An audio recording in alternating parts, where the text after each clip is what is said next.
Hello, everyone. Good morning and welcome to day 2 of our forum. It is really nice to see you all again. Hello, Doc Lizanne. Good morning. Good morning, Rika. Good morning, everyone. Welcome to day 2. Yes. And while we are waiting for others to join us here in Zoom, we just like to acknowledge yung mga nandito na po who are with us today. We'd like to acknowledge those from PDIC, from DER, from the Department of Justice, as well as Parole and Probation Administration, from Public Health Office of Cavite. Magandang po sa inyong lahat dyan. And sa University of San Agustin, faculty officers and staff, magandang umaga. Thank you for joining us po. Sa Philippine Veterans Affairs Office, good morning, moms and sirs. The Bureau of Jail Management and Penology, good morning po sa ating mga jail guards dyan. Hope you're doing okay. Thank you for joining us in this forum. We also would like to welcome those from DOST Cordillera Autonomous Region. Good morning. Though our officers from PhilHealth, FPA, and CPBRD. Also, we to acknowledge yung ating LGU and provincial government officers and staff of the provincial government of Sorsogon. Good morning po, and Sorsogon Public Health Office.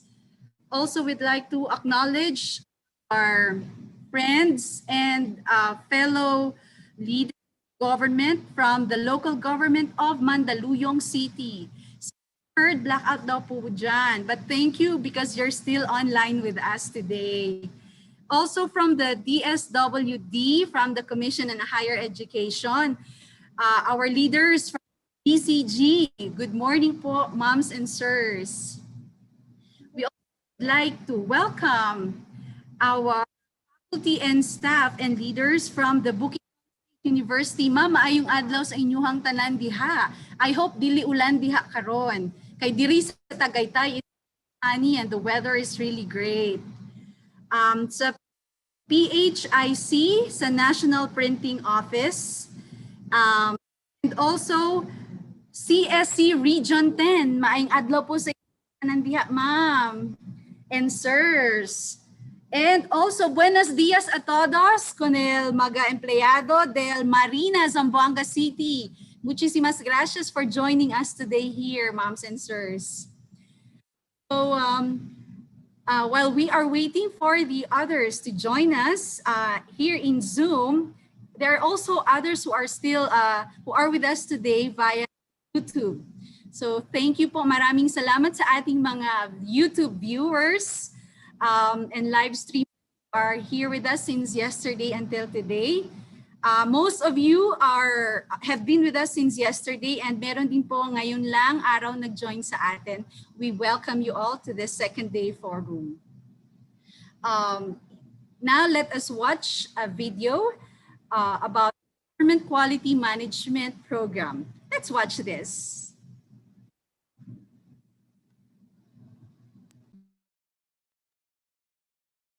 What do people actually expect from the government? It's a government that listens to its people. It's all about lakas, talino at buhay. To be one that would have more of government, less of governance, that would have the welfare of the Filipino people as is primordial concern. A government that has a very clear vision. Para sa akin, ang gobyerno dapat lahat ng kawani ay lingkod bayani. Passionate about its vision and responsive to the needs of its people and country as a whole. My idea government is very trustworthy, government that you can rely on, may malasakit sa kapwa mong mamamayan.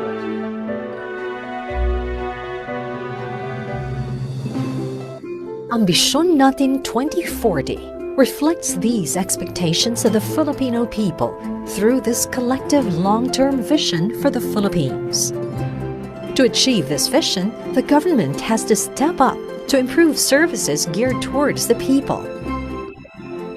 And this can be done through the Government Quality Management Program, or GQMP. Institutionalized through Executive Order Number 605 in February 23, 2007, the Government Quality Management Program directs government agencies to adopt ISO 9001 Quality Management System, or QMS.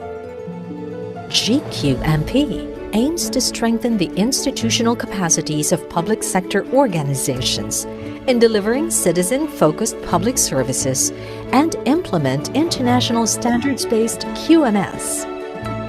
The adoption of the ISO 9001 QMS in the public sector will empower government institutions to provide quality, innovative, efficient, and people-centered public goods and services.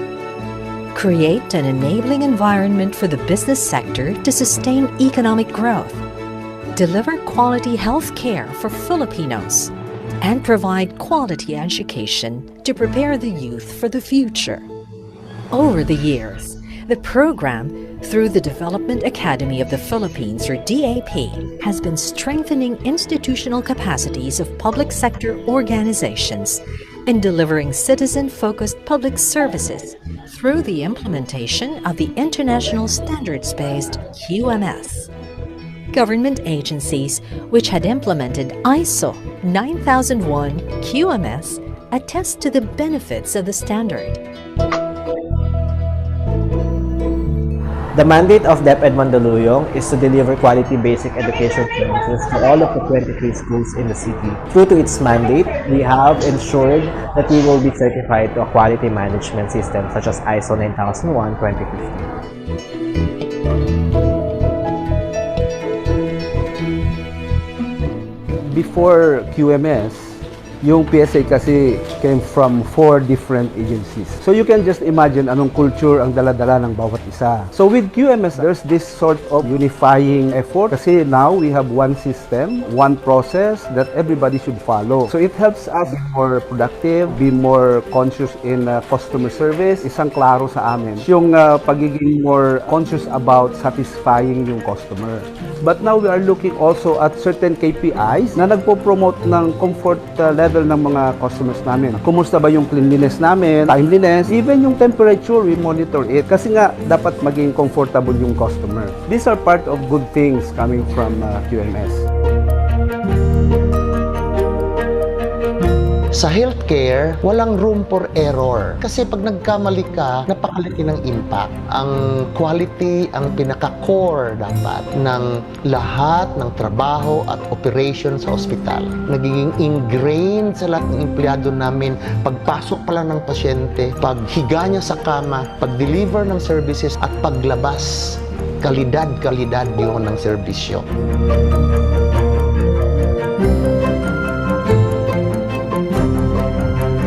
A testament to all of this is the number of awards that Muntinlupa has received through the years. Most noteworthy is the back-to-back win for most business-friendly LGU. Speak highly of the level of competence that the city has manifested, and people have come to appreciate that. Not only businessmen, but ordinary folks. They want to start a new business, entrepreneurs who want to engage in a business. The mandate of the Basis Conversion Development Authority is actually to transform former U.S. military bases, identified military camps like Fort Bonifacio, into economic hub and help the government economy. BCDA, with its current implementation of the QMS, actually help the government in developing a sustainable economy and also the Build program of the government.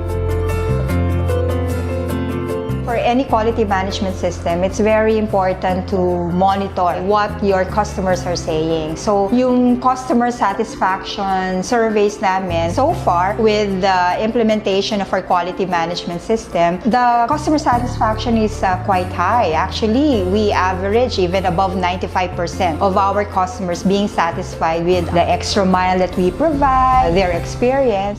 What kind of service do individual citizens expect from frontline government agencies? Were they happy with the services they received?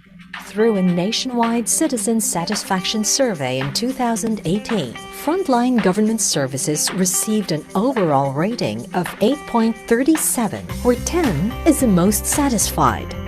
This means that the efforts of the government to improve the quality of how they deliver frontline services through the QMS are starting to produce good results. SDO Mandaluyong has always been aware of the needs of the teachers. They conduct needs assessment. So, malaking bagay para sa mga teachers, lalo't ang daming mga innovations ng DepEd. Kung di kami tutulungan ng SDO Mandaluyong, di kami makakasabay. Napaka-comfortable ngayon kasi aircon na siya. Swabe yung transaction, napaka-smooth lang. Then, napaka-hassle-free. Dito sa PCMC, ang mga pasyente nagkaroon ng unity, naging isang pamilya dahil alam mo kung ano yung mga nasa puso ng bawat isa. Dito ngayon sa BPLO kasi mabilis na ang pagkuha. So in 15 minutes, makakuha mo na yung mga permit mo for business. And then, pag renewal naman, mas mabilis na. Unlike before na marami kang pupuntahan, ngayon meron silang one-stop shop. Accommodating naman sila. Tuwing pumupunta ako rito pagka kumukuha ako ng result ng examinations, mabait naman yung nag-assist sa akin kasi in-entertain niya kaagad ako, tapos tinanong niya kaagad ako kung ano ang kailangan ko. Satisfied po ako dito sa Civil Service Commission. Thank you, QMS! Thank you, QMS! This is what QMS can bring. A government that will work better, serve better, a government comparable to the best in the world. Government Quality Management Program, bringing quality government service closer to the people.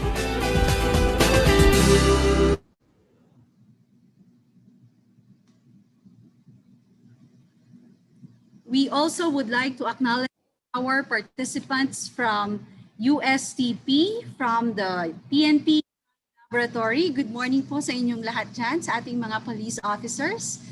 From the Department of Agrarian Reform, from PhilPost, Aklan State University, Ilocos Training and Regional Center. The Department of Foreign Affairs, good morning po to all our friends there at the DFA. I hope you are all doing fine. And also Rizal Technological University, and from the Philippine Presidential Communications Office. Magandang sa inyong lahat. Ladies and gentlemen, yesterday during our day one of the forum, the two room, we've experienced some inconveniences po before we started our program. We would like to apologize for whatever inconvenience you may have experienced.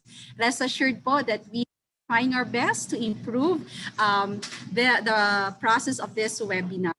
Thank you very much po for your understanding. We will start at exactly 9 a.m. If you check out the promotional materials in the Google Classroom, you'll have time to do so before we commence. And now, gentlemen, here is a video about Innovation Laboratory.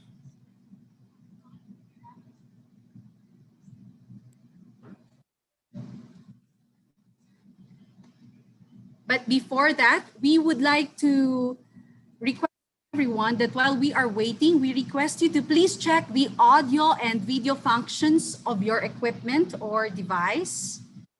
Ensure smooth participation in the forum. And shortly, we are going to launch a Zoom poll to check who can hear us clearly. To those who are us in YouTube may respond using the comment section. Let's start the Zoom poll.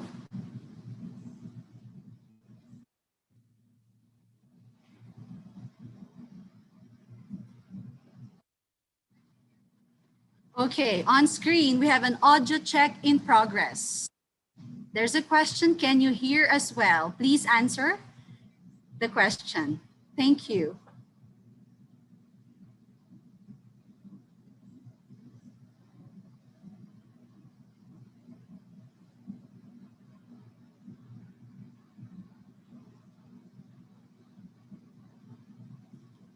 And before we proceed, may we request our participants to also please change your name starting with your agency and then underscore, then your full name. Para po later, we can acknowledge you well and ma-reflect po mamaya sa ating picture taking. And should you have issues using Zoom or YouTube platform, please inform our project staff, Ms. Janalia Burns on Zoom and Mr. Pedrito Garcia on YouTube.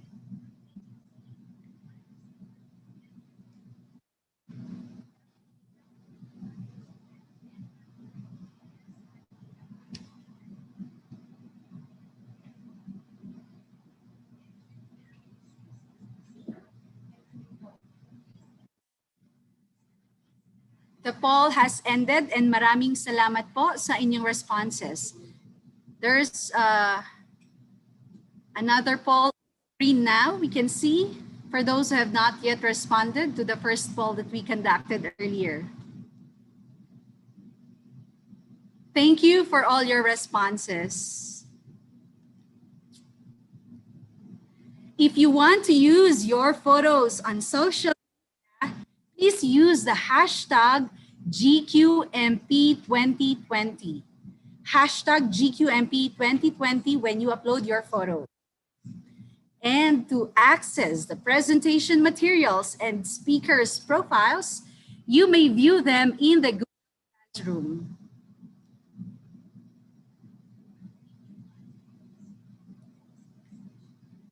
Ladies and gentlemen, may we request everyone to kindly set your microphones on mute to avoid distractions during the forum. 5 more minutes before we begin. Currently, we have a total of 180 participants logged in both Zoom and YouTube. To be guided on the house rules, here is the forum etiquette video.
We have seen some feedback sa ating poll that some of us cannot hear us clearly. Please, I hope you can hear us now. Okay na po ba? Please type your feedback po sa ating chat box on Zoom and YouTube. I hope naririnig niyo na po kami ng clearly. Okay po, ma'am. Thank you so much, Miss Mylene Val. Please take note that this forum will be recorded. Rest assured that the DAP fully recognizes the value of your personal and your organization's information. Upon joining this, you acknowledge and agree that your information may be used for the DAP's documentation and or publicity materials following legal and regulatory standards for data protection. Thank you.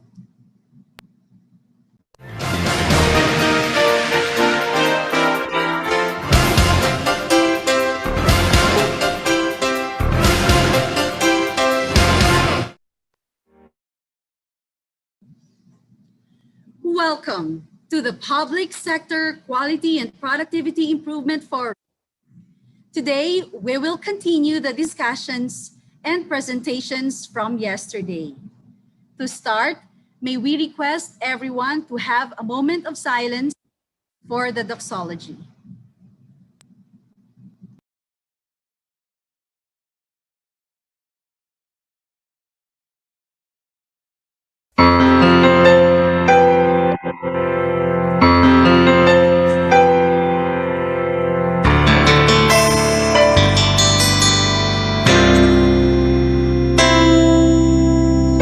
Just what is it in me? Sometimes I just don't know what keeps me in your love, why you never let me go. And though you're in me now, I fall and hurt you still. My Lord, please show me how to know just how you feel. You have given me too many times it seems I feel I'm not what you might call a worthy Christian after all. And though I love you so, temptation finds its way to me. Teach me to trust in you with all of my heart, to lean out on my own understanding, 'cause I just forget you won't give me what I can bear. Take me out of the dark, my Lord, I don't wanna be there.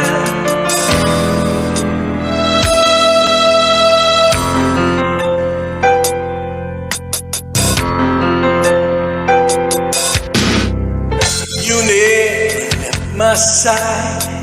You gave your hand to lead, to hold on to Jesus. I'm no longer in the cold, and yet I leave you there. When I feel satisfied, I'd like to thank you every day, not only when I feel that way.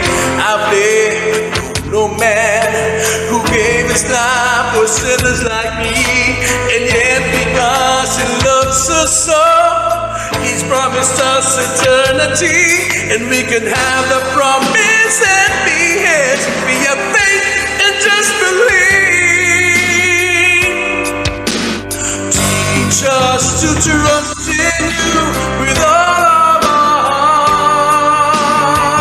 hearts, to lean out on our own understanding, 'cause we just forget you won't give us what we can bear.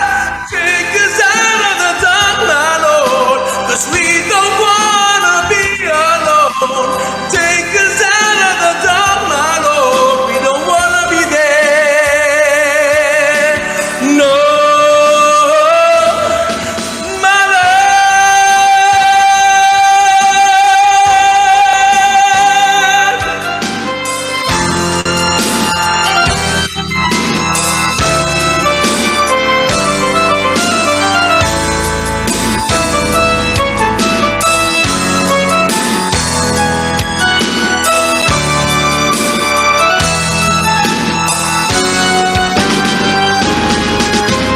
trust in you with all of our hearts, to lean out on our own understanding, 'cause we just forget you won't give us what we can bear.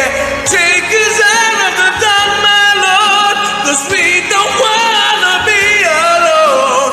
Take us out of the dark, my Lord, we don't wanna be there.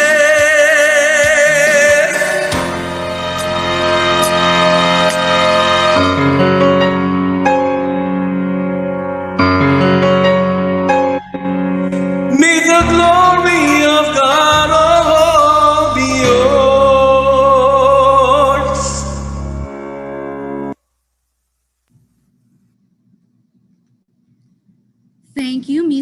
Adrian Ramirez of the Development Academy of the Philippines for the rendition of the doxology. Distinguished speakers, panelists, guests, and participants, a warm welcome to the second part of the Public Sector Quality and Productivity Improvement Forum. Again, I am Rica Pilar T. Bustamante from the Development Academy of the Philippines Productivity and Development Center. To recap, the theme of the 2020 Virtual Forum is Smarter Government through Effective QMS, Responding to COVID-19 and Rethinking Public Service Delivery. The need for the public sector to innovate already existed even before the COVID-19 pandemic. But in the midst of mobility concerns, rather than halt public sector innovation, the crisis has pushed it further because of the greater urgency. Today, we will discuss Smart QMS, Rethinking Public Service through Innovation. Innovative responses from the government agencies range from simple to complex technological solutions that significantly improve the existing approaches. In fact, we were able to see innovations from the local government units who are creating networks and bundled interventions, such as the case for online mobile markets and delivery services. I hope everyone is excited to hear about the presentations from organizations that have been successful in developing and implementing innovative solutions. Also, the panel discussion will venture on the innovation transition to the so-called new and better normal.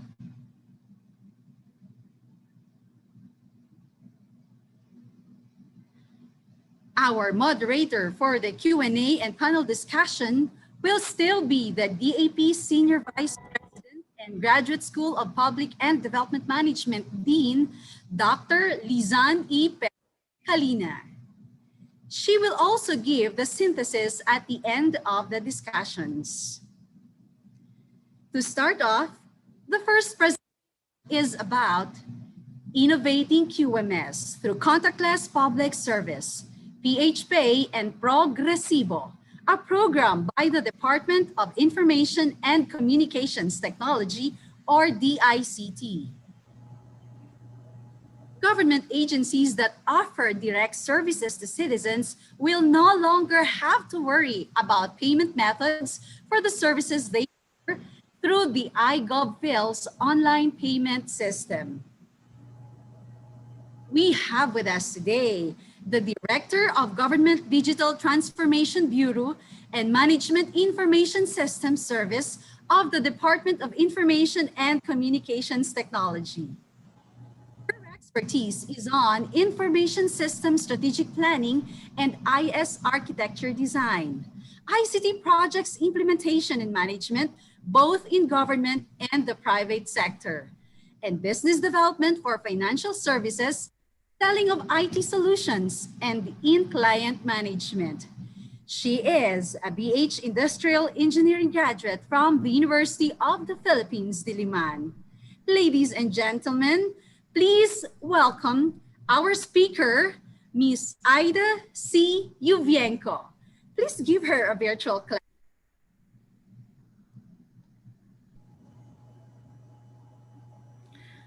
Okay. Good morning, everyone. Good morning, Dr. Kalina. Good morning, our distinguished guests and fellow colleagues in government.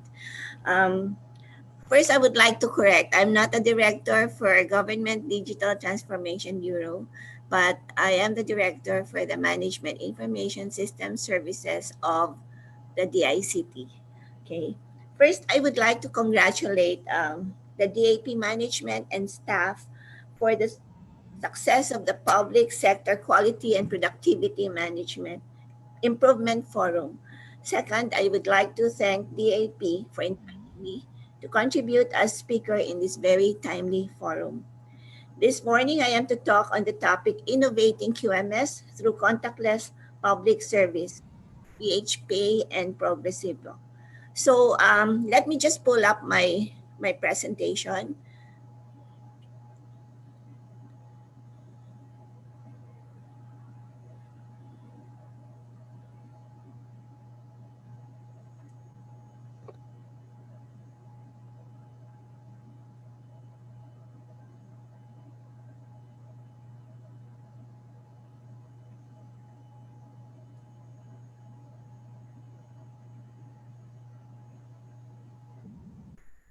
Yes, while Director Ida is pulling up her presentation, I hope you'll be inspired with this contactless services that are being offered by the ICT, and this will really make our transaction easier.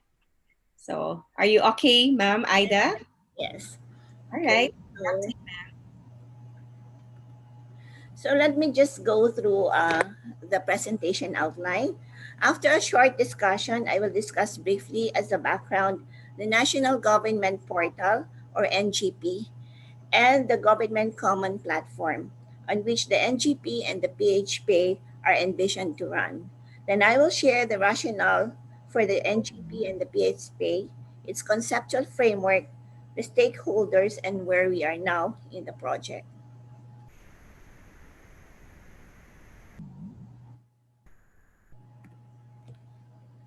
Okay. The COVID 19 pandemic caught everyone by surprise and unprepared. The world seemed to stop for a while, and government was overwhelmed. Every business, every organization, private or public, must adjust to the new normal. This pandemic has impacted our lives and our organization as no event in recent history has done. And there is no time in the last decade that digital tools, technologies, and services have seen a surge of usage than this time. Are you seeing my presentation clearly? Yes, Ma'am Ida, we can see it clearly and we can hear you clearly as well. Thank you for Thank that. you. It is truly the most significant digital transformation catalyst we have seen. We need to face this biggest disruption head on by transforming. Just to give you an idea, this figure shows us a percentage increase in cloud service use. Please note that this only covers the period January to April 2020. As organizations adjust to the new normal, these numbers will also continue to rise. So you see there that the government use of cloud services increased by 45% during the first 6 months of the pandemic. The DICT and even its predecessor, the ICT Office of DOST, has always worked towards a digital transformation of government, as well as the fulfillment of its mandate, i.e., that is, develop and promote the national ICT development. This mandate shall be carried out through six functional areas, namely policy and planning, resource sharing and capacity building, improved public access, consumer protection and industry development, countryside development, and cybersecurity policy and program coordination. Moreover, the promulgation in 2018 of RA 11032, or the Ease of Doing Business and Efficient Government Service Delivery Act, further strengthened and expanded DICT's mandate. True to its mandate and functions, the DICT has embarked on building the government infrastructure over and above the building of the national broadband and providing free Wi-Fi even in the remotest areas. This includes establishment of a strategic, reliable, cost-efficient, and citizen-centric infrastructure for good governance and global competitiveness. This involves the setting up of the Government Common Platform, which is an ecosystem of technologies, services, and products with the ability to scale quickly and extend the reach. It also allows the ICT to offer platform as a service and cloud services, while building the capabilities of the national government agencies or the NGAs. With the availability of the infrastructure, the DICT is building whole of government applications such as the National Government Portal or NGP, the Central Business Portal together with the Philippine Business Data Bank, and the PHPay Progresivo, which is our topic for today. The NGP is envisioned to have four major components, namely frontline services. These are services government to businesses, government to citizens, interagency or government to government applications, open data, aggregated sectoral, regional, and national data. As part of the frontline services component of the NGP, the PHA was conceptualized and developed. NGP and the PHPay are a response to President Duterte's directive to streamline frontline services and make truly efficient and people-friendly. He wanted to reduce the number of visits of the public to agencies for government transactions. The PHPay, when implemented, shall reduce processing time and promote the zero contact policy of the EODB law, thereby minimizing incidents of and opportunities for graft and corruption. Let me now show you the conceptual framework of the PHPay. PHPay is a cloud-based electronic payment gateway that will allow citizens to electronically remit payments to government agencies. Having PHPay in the NGP would allow for economies of scale and enable cost reduction in terms of payment gateway fees and systems development and maintenance expenses. PHPay shall offer different channels, both online and over-the-counter, and modes, cash or check, e-money, debit from bank accounts, charge to credit cards. These are the different modes of payment. Let us look at the proposed process flow of the PHP. To avail of an online government service, the citizen must access the website of the NGA concerned. To check out for payment, the citizen will be linked to the PHP system, which provides for different payment options, which I mentioned earlier. Once payment is completed, the e-payment facilitator or EPF will send message to PHP and Progresivo, another application, will generate an electronic OR which will be emailed to the citizen automatically.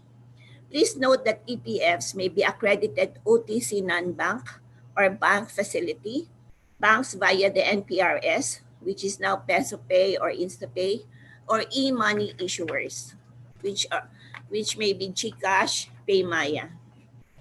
PHPay will be integrated to the EPF system and the BTR system or the Bureau of Treasury system. Right now, they are implementing the budget and treasury management system. All successful payment transactions shall be forwarded to the NGAs for proper recording. The EPF will remit actual collection to the single treasury account of BTR, who acts as a single merchant for the government. The ICT shall handle the development, operation, and maintenance of the PHP, including report generation as needed by agencies and BTR. Cloud hosting will also be in the ICT, and the ICT will be in charge of ensuring security, providing for APIs for NGAs and EPFs, and provide training and capacity building. In summary, the PHP offers advantages and benefits to government, to NGAs, and the citizens. What we already have, ICT and later DICT have already done a lot of groundwork to have a working PHP. But since these are about 2 to 3 years ago already, these have to be revisited to fit current requirements. And maybe we could also, because of the grand plan, there are still hiccups in the drafting of the MOAs and the finalization of MOAs for between and among the agencies involved. Um, to implement PHPay, we would need implementing policies from the Department of Finance, a single treasury account where payments will be deposited, and which could be for a whole of government or per agency, and the necessary agreements between and among the stakeholders would have to be signed. And it is necessary that a PMO or the project management office be set up to oversee the operation of the PHPay and ensure its sustainability. The PHPay is a noteworthy and grand project that is envisioned to resolve a lot of problems in managing government cash handling and receipts. Okay, thank you and good morning. Maraming salamat, Director Aida, for that very remarkable presentation. Indeed, that's another innovation coming from the government, and definitely the QMS will benefit from PHPay, which is, of course, as you mentioned earlier, it's a government online payment system that enables citizens and businesses to remit payments electronically to government agencies. And I am sure everyone is excited to ask questions and share their insights on the presentation of Director Aida. May we see our chat box? I'll just check our chat box, ma'am. Okay, may question po tayo dito. Ang tanong is, syempre kasi lahat excited, no? Proposed ba ito or kung proposed man siya, kailan kaya natin ma-avail ito, ma'am? Actually, we have started working with concerned agencies, but you know how it is. And with this year, I believe nothing has moved really. But we have prepared the groundwork, as I've said. We have prepared programs and the APIs. Of course, this could be still once the project is finalized and the contracts finalized and signed, we would have to revisit because there are new technologies. We would have maybe the partners will have their changes in their system, so we'd have to. But foremost and first of all, there should be a policy and a JMC signed among DOF, DICT, and the COA to be sure that it will be COA compliant. Yes. And ma'am, I'd like to know also kung open din ba ito sa local government units? Yes. Actually, the ICT has its own electronic business permit and licensing system, which we are continually improving to add on different functionalities. And we are providing this for free to the LGUs. And we, of course, the priority LGUs would be in those in the fifth, fourth, and third class categories. So right now, since PHPay is not yet really implemented, we have also been we have an agreement with a payment gateway facility to provide the necessary online payment for the LGUs. So if the LGUs would want that, using our system would want online payments, and we are recommending that they can use that facility already. Yeah. And with regards to operationalization, I think medyo ilalatag muna natin lahat after Yes. naman tayo ng policies regarding that. We have one question here, ma'am, from our email box. What will happen to over-the-counter payments of government agencies? If the over-the-counter payments couldn't really be done away with, I believe with the implementation of the BTMS of DBM, this will also be automated in terms of remittance to the Bureau of Treasury. Also, as part of the program of PHPay, we shall be accrediting over-the-counter payments facilitators like Bayad Center, even banks that are not accredited for online payments can be accredited, especially the rural banks, which are in the rural areas, can be accredited as payment acceptance facility for over the counter. But this will be integrated. This will also be partially automated in the sense that the capture of the over the counter payment transactions will be done through the PHPay also. Mhm. Yeah, ma'am, we all know that we have the so-called digital divide. So hindi naman lahat naka-access. And Yes. question, actually, this leads me to the question, from our participants: how will citizens avail of PH Pay and Progresibo, and what is the budget for implementing a contactless payment system? Um, which the budget for the agency or the budget for a citizen? Yeah, I think this is for the budget for implementing it. No? So it's for the government agencies, but you mentioned it earlier. Yeah, so if it's with since there are no policies yet, no, it would be really hard to say. But if they will be using the PHPay of the ICT, then the development would be free. Um, the system will be free for their use. We can help them to link their whatever their online frontline service is to the PHPay. And then I'm not sure, no, but of course, it's either the government will fully pay for the ICT by budgeting for it, no, by government giving it the budget to maintain all of this infrastructure, or there will be a minimal fee to be charged from the different agencies. But then that will be just transfer of cash from one pocket to another. So right now the model of the ICT is really free for all. The infrastructure is free, so we are hosting systems of government agencies for free, and that is really the purpose of the government common platform, the NGP, and the government cloud. So right now the EBPLS is free. We are hosting it on Azure, but the use of the system is free. That's good to note, ma'am. Ano? And then we have one comment here from Ma'am Juanita Padua.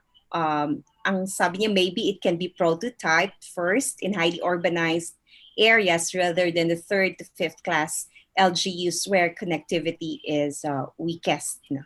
So that's taken siguro ni Ma'am Aida. Yeah, actually, because it is free and we do not really want to compete with the private sector. So we are targeting the lower class municipalities which may not have enough budget for automation. But there are also other higher classified municipalities that have already availed of the EBPLS. Yeah, and I'd like to encourage our participants to really have a deeper discussion, to kindly raise your hand and unmute your microphone if you want to share your thoughts about our discussion right now. This is interesting. And of course, this is really relevant, no, sa 21st century. And I think we really have to move forward. No? Ang gusto ko ring itanong is, hindi ba to mandatory sa lahat ng government agencies natin kung sino lang muna ang willing? Or are we seeing a bigger picture na lahat online na and transaction payments natin? If I would be the one to answer that question, I believe it should be mandatory. But again, the policies have not been set. That's just my opinion. So it's really essential that the policies be set, and so that we can really move forward to, because some of the policies may have to be integrated into the system. So we have this. We really need to move forward with the talks with the Department of Finance, with the BTR, and the Banco Central. Yeah, so actually, since maraming interested, no? And this is exciting. Parang gusto nang magkaroon agad ng payment Yeah. system.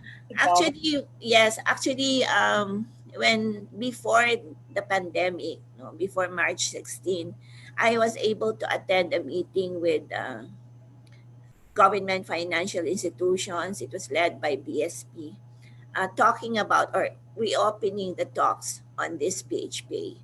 But then the pandemic happened and no, wala nang succeeding na meetings after that. Okay. So ma'am, at this point, I'd like to acknowledge Miss Juanita Padua Pontanal. Ma'am, kindly unmute your microphone. Hi, good morning. Morning. Good morning. Can you hear me, please? Thank you. Yes. Well, ma'am. Considering that there is the pandemic, has the DICT not thought of fast tracking this?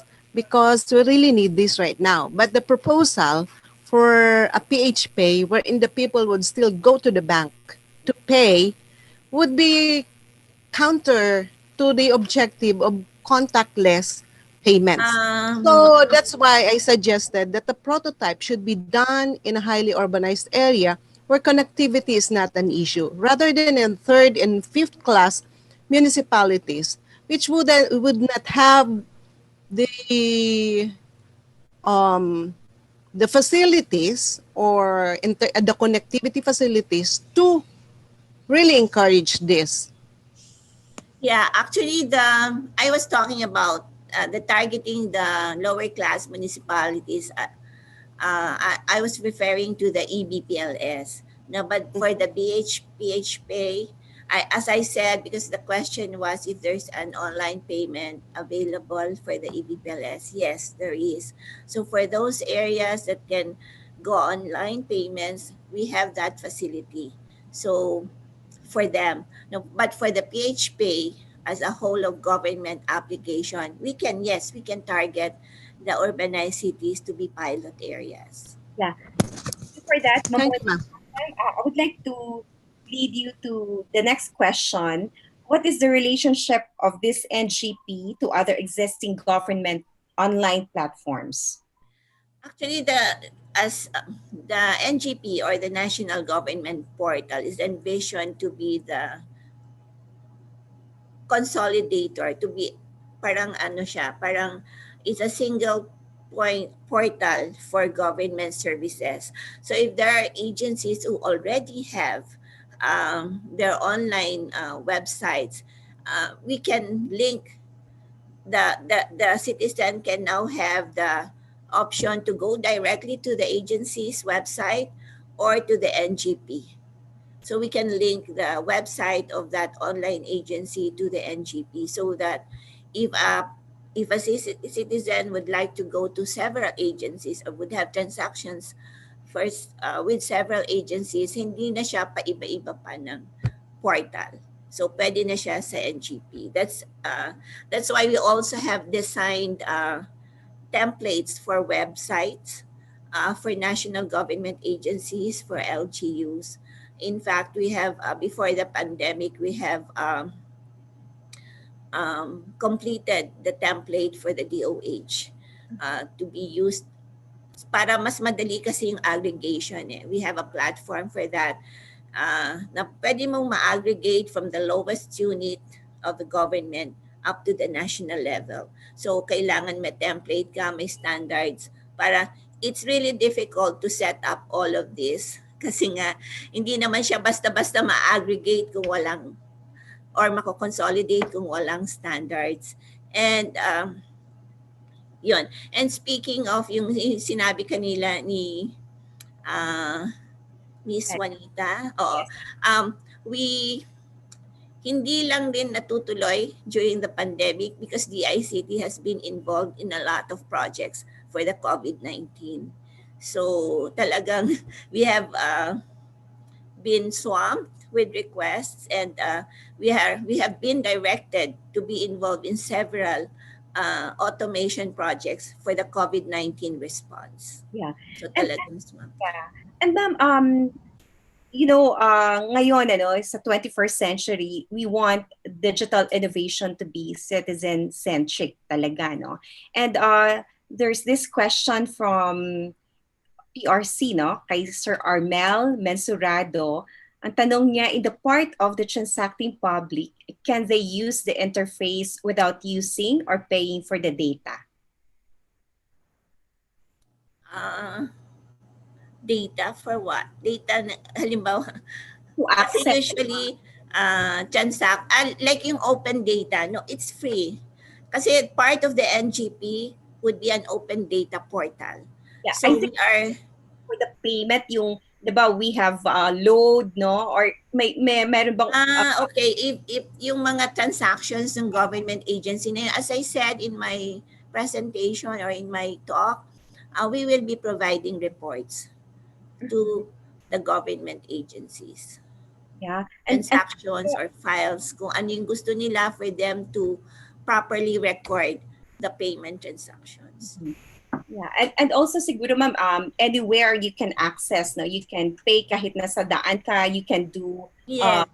transaction kasi may available na Wi-Fi, no, or may internet connectivity. And another issue, no, na talagang tinitingnan natin is yung security or safety, and that's the question raised by Hazelyn. How about the security or safety features of these PH and Progresivo system? Yeah, of course, we will be integrating security features in the system. It is secure by design, as well as the infrastructure of the DICT is also being upgraded to be more secure, to better respond to probable threats or attacks. So as we are talking now, we are upgrading also our facilities, and the budget is also a concern. So, but we are upgrading our facilities, and we will be subjecting this regularly to VAPT, vulnerability and assessment and penetration testing. It will be a regular basis. Yeah. And ma'am, that there's a clarification dun sa question raised earlier, no, as to for the transacting public, can they use the interface without using or paying for the data? So ang clarification. Okay, yung data, yung mobile data. Okay, they would have to connect, so they would have to spend for the data, their own data. And it's about the cost to the citizen availing of the PH Pay services. So may cost ba? So if I'm a citizen, I want to use the PH Pay, I want to use my mobile phone, and I would have to have my own data, except when they are covered by the free Wi-Fi project of the ICT, then that will be for free also. Cover na rin natin yung ma'am, service fee. May service fee ba na babayaran yung citizen? Well, sa government ang magbabayad nun. So, yun na nga, policies, that will be part of the policies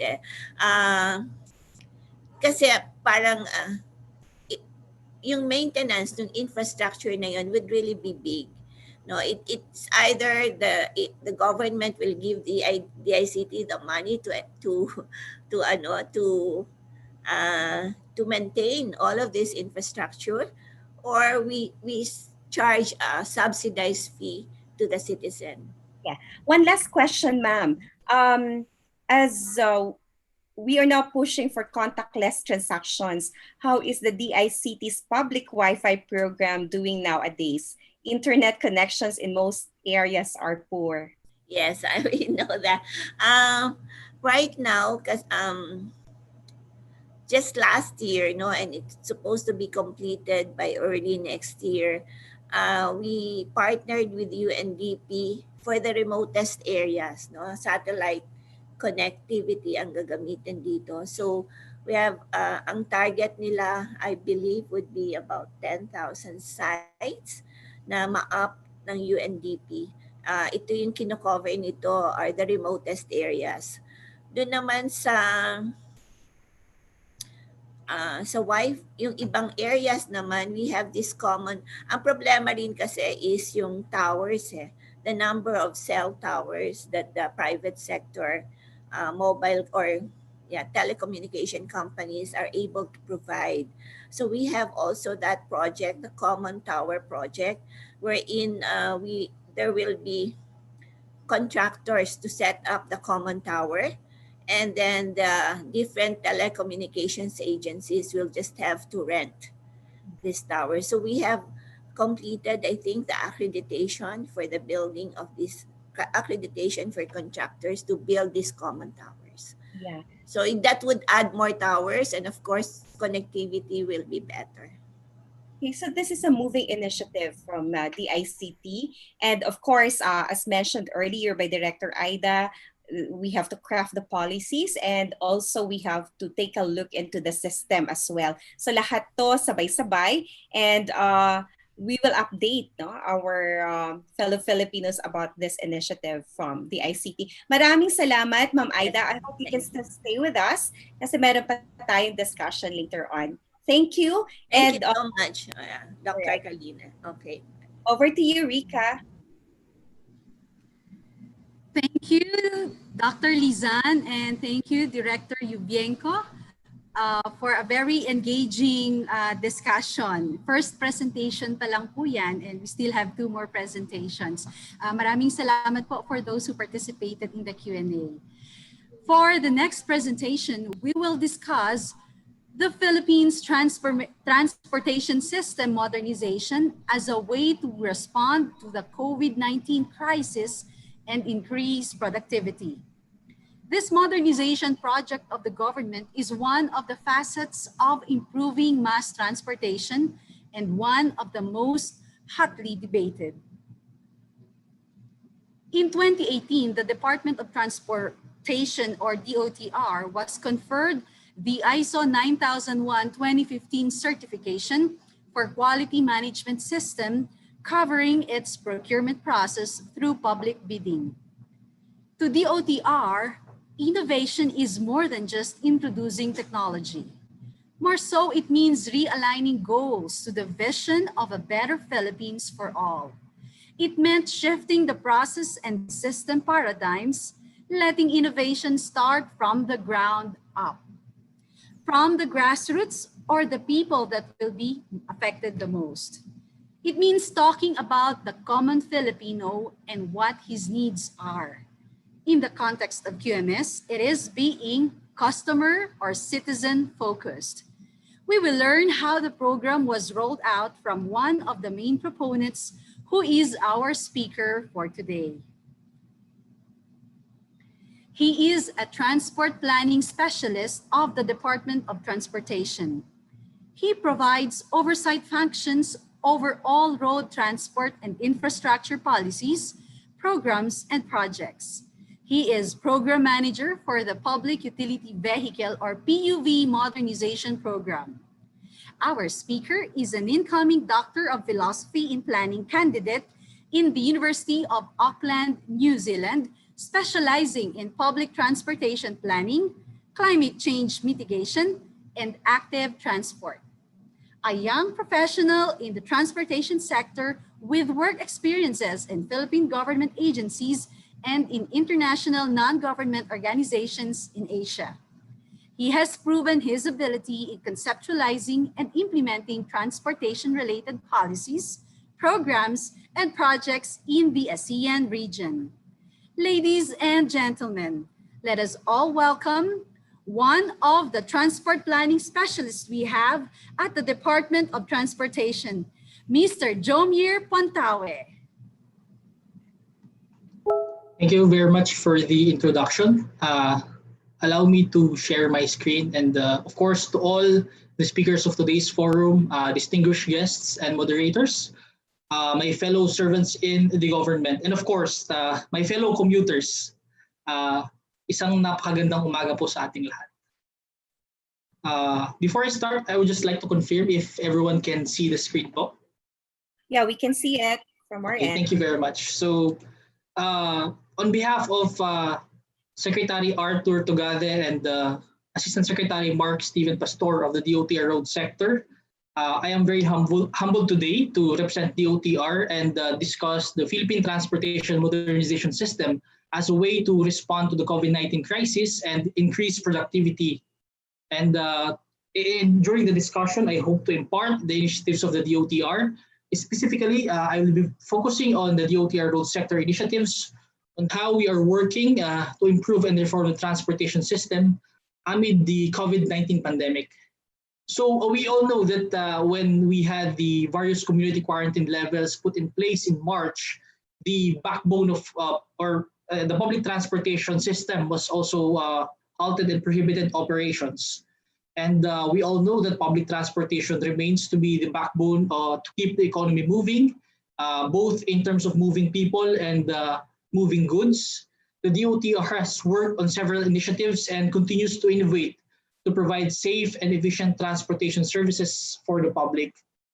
We all know that when riding the public transportation, passengers are also subjected to the potential risk of getting infected.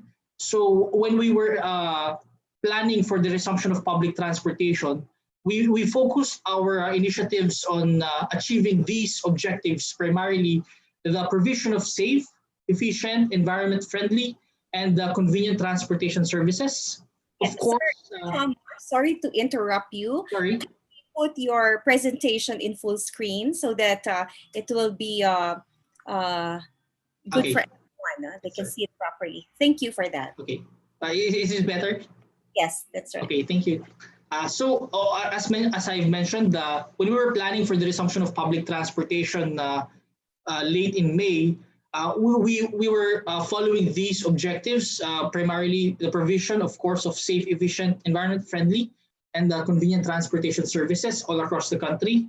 And of course, we have to restore the confidence of public in riding mass transit modes, considering that all across the globe, there have been issues and concerns on the safety of public transportation. And of course, the utilization of smart technologies to contain and mitigate the spread of COVID-19. So when we were planning for the resumption of public transportation, and as the public transportation resumes, we considered three main factors in terms of lessening the potential risk of having public transport as a vector of COVID-19. So number one, of course, the presence of a COVID-19 infected passenger. And then number two, we focused on travel time, because the lesser travel time and the lesser exposure of a passenger. And then the third one is, of course, the physical distancing and sanitation measures put in place inside public transportation and in public transport terminals. So in order to achieve these objectives, these are the primary initiatives that were undertaken by the DOTR and its attached agencies. Of course, number one, we have the industry consolidation and fleet management. This is primarily consolidating this aggregated sector of public transportation in which there is on-street competition, because the primary goal of operators and drivers is to get their income. But if they are consolidated and they are fleet managed, we will have a proper dispatching system in which there is no on-street competition, etc., etc. Of course, the rationalization of public transportation routes. In the previous planning process for public transport routes in the country, more often than not, the approach is to look into on a per route basis. But during the implementation of various community quarantine levels, we took the available initiative to rationalize public transportation routes and assign higher modes of public transportation, like buses, in which there are a lot of passengers based on passenger data. And then one good example is the EDSA busway, in which we provided dedicated median lane for buses. And of course, providing and institutionalizing health and safety protocols inside public transportation. So as a proof of concept, in the greater Metro Manila area, what we did is, as I've mentioned, we consolidated operators and the rationalization of routes from 96 city bus routes all across the Mega Manila area. We currently now have 35 rationalized routes, and existing bus operators form into two major consortia. So previously we have a lot of public operators or bus operators, and now we only have two major consortium. and they are operating on the shared fleet management system. Then, of course, the primary proof of concept that we have is the dedicated lane on EDSA. I'm a daily commuter pre-pandemic, and my daily travel is from Cubao to the DOTR office in the Ortigas Center. It could take you 2 to 4 hours just that few kilometers stretch of road. So based on our data available pre-COVID, you have to allot 2 to 3 hours travel time from Trinoma to Ayala. But because of the dedicated lanes on EDSA or the EDSA busway program, we reduce this 2 to 3 hours to 35 minutes. So this is a classic example of the pre-pandemic on your left. You can see that the congestion primarily because of the disaggregated operations of public transport, the on-street competition, and the routes that are not rationalized. So you can see there that the congestion caused by buses, etc., because of the poor fleet management. Now we have this, the dispatching of buses. As I've mentioned, we only have 2 consortia operating in EDSA Bus, or in the Mega Manila area for that matter. And they follow a strict dispatching system, like dispatching for every 5 minutes, 3 minutes, depending on the hour, because we have peak and off-peak hours for passengers. And then aside from rationalizing the public transportation, of course, we also institutionalize initiatives on online transactions for our stakeholders. Like for example, in LTFRB, we have launched the Public Transport Online Processing System, or PTOPS.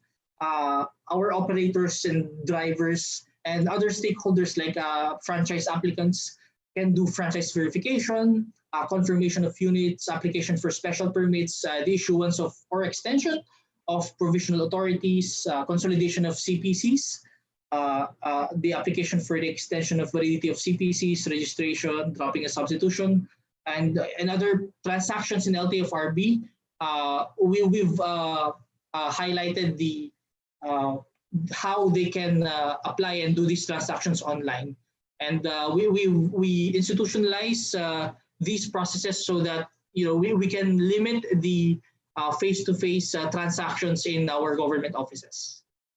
And then aside from LTFRB, the Land Transportation Office has also moved towards the digitalization through what we call the Land Transportation Management Systems. So you can do the renewal of licenses, requests for revision of records, requests for certificate of no apprehension, and other miscellaneous transactions using the Land Transportation Management System. And then aside from that, we also have the electronic toll collection PUVs. So for public utility vehicles that are under the purview of LTFRB, we mandated the installation of RFID in public utility vehicles for the contactless transactions in tollways. And the DOTR also released the department order for the cashless and contactless transactions for all vehicles on tollways and expressways. Then to further lessen the contact in PUVs, the use of AFCS, or the Automatic Fare Collection System, was implemented. Just to clarify that we have required the installation and use of AFCS systems in PUVs as early as 2017, when the Department Order 2017-011 or the Omnibus Franchising Guidelines, other known as the implementing Department Order for the PUV Modernization Program. So the pandemic just facilitated the more aggressive implementation of AFCS. And then, of course, we also implemented the use of global navigation satellite system, or real-time location of GPS, and predictable and reliable transportation. I will be sharing this in the context of service contracting in the later slides.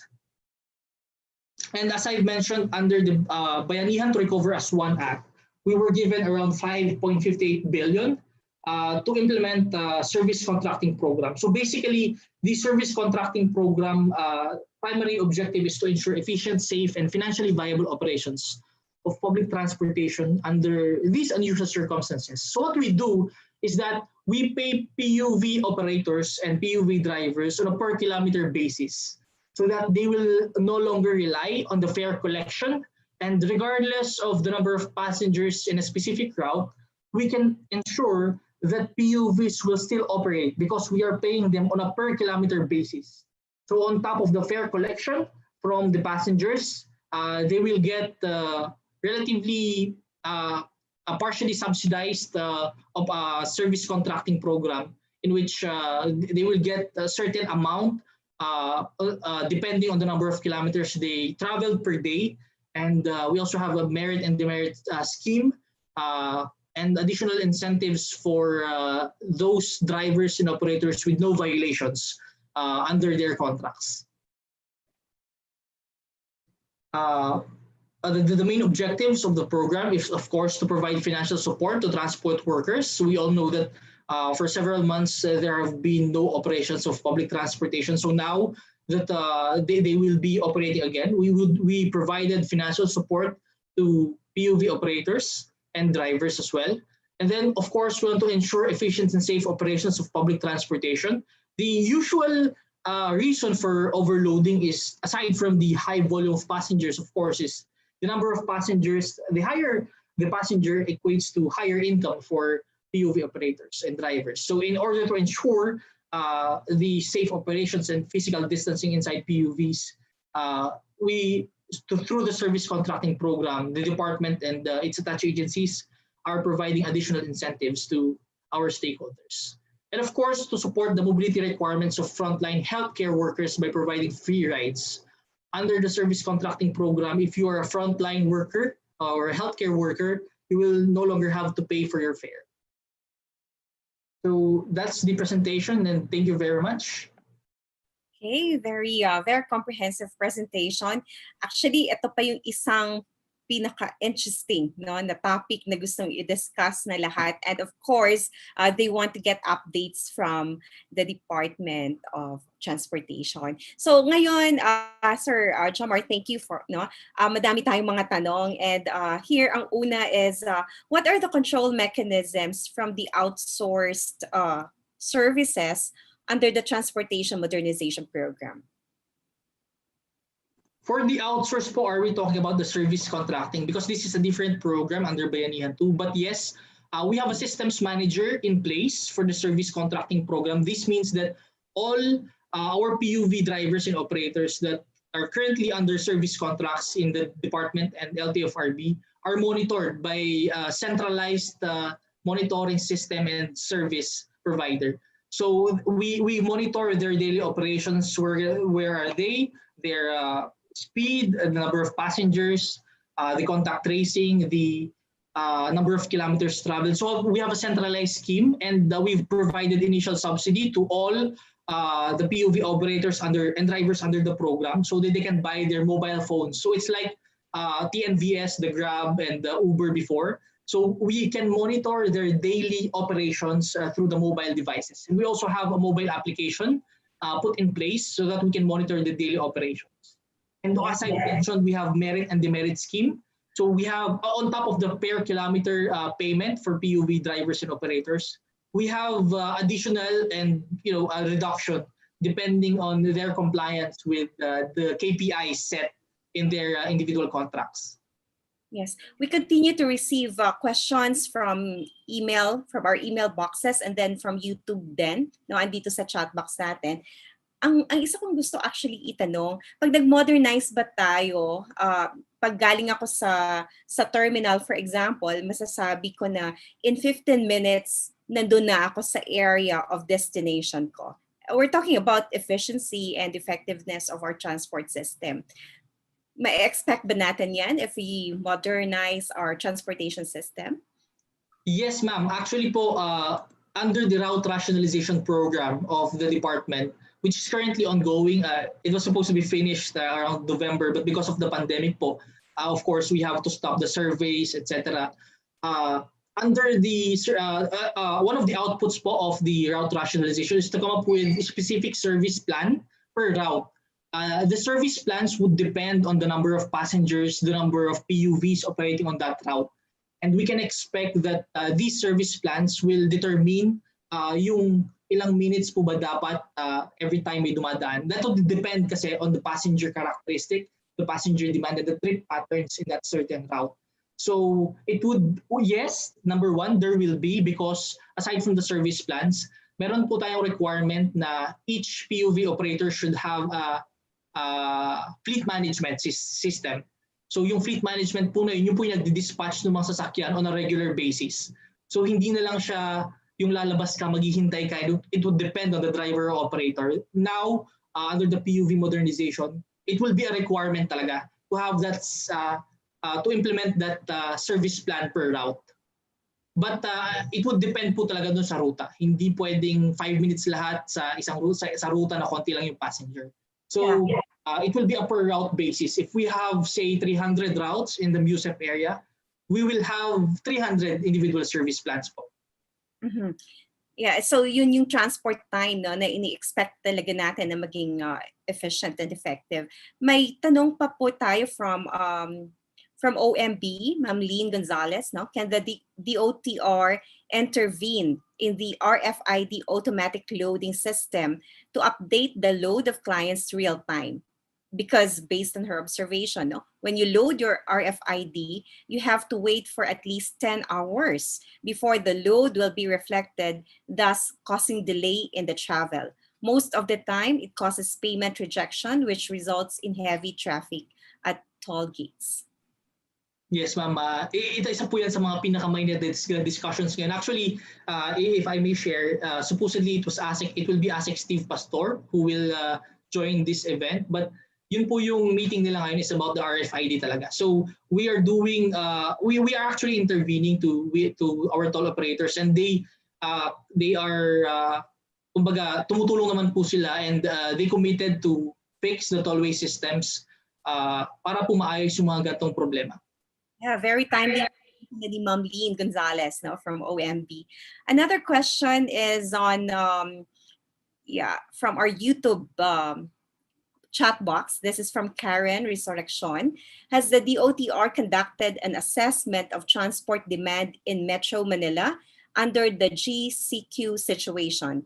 And does the service contracting program provide sufficient public transport to meet the demand?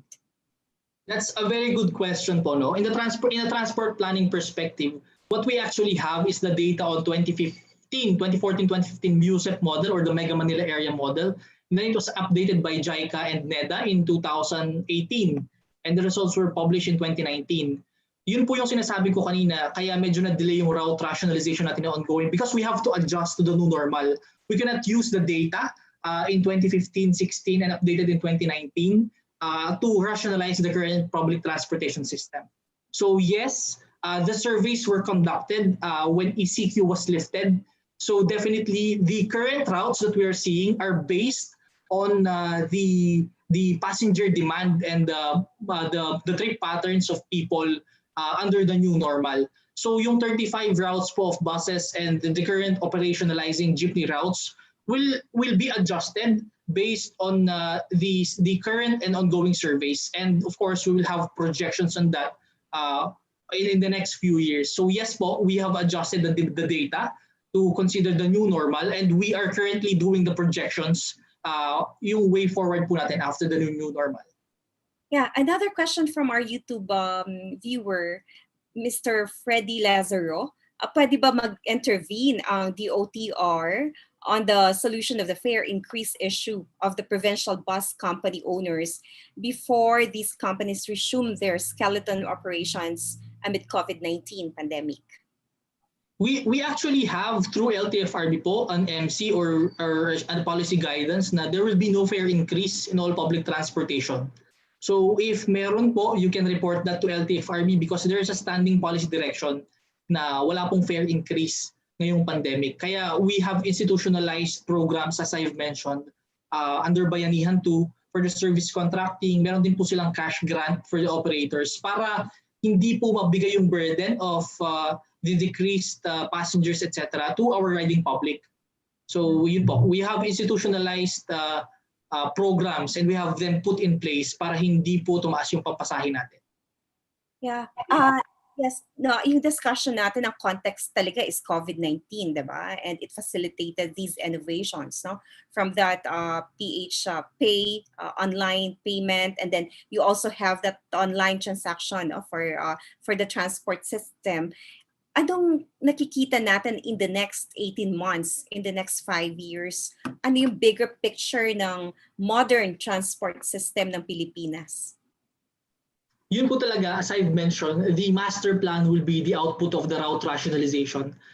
Previously po, I am a daily commuter myself.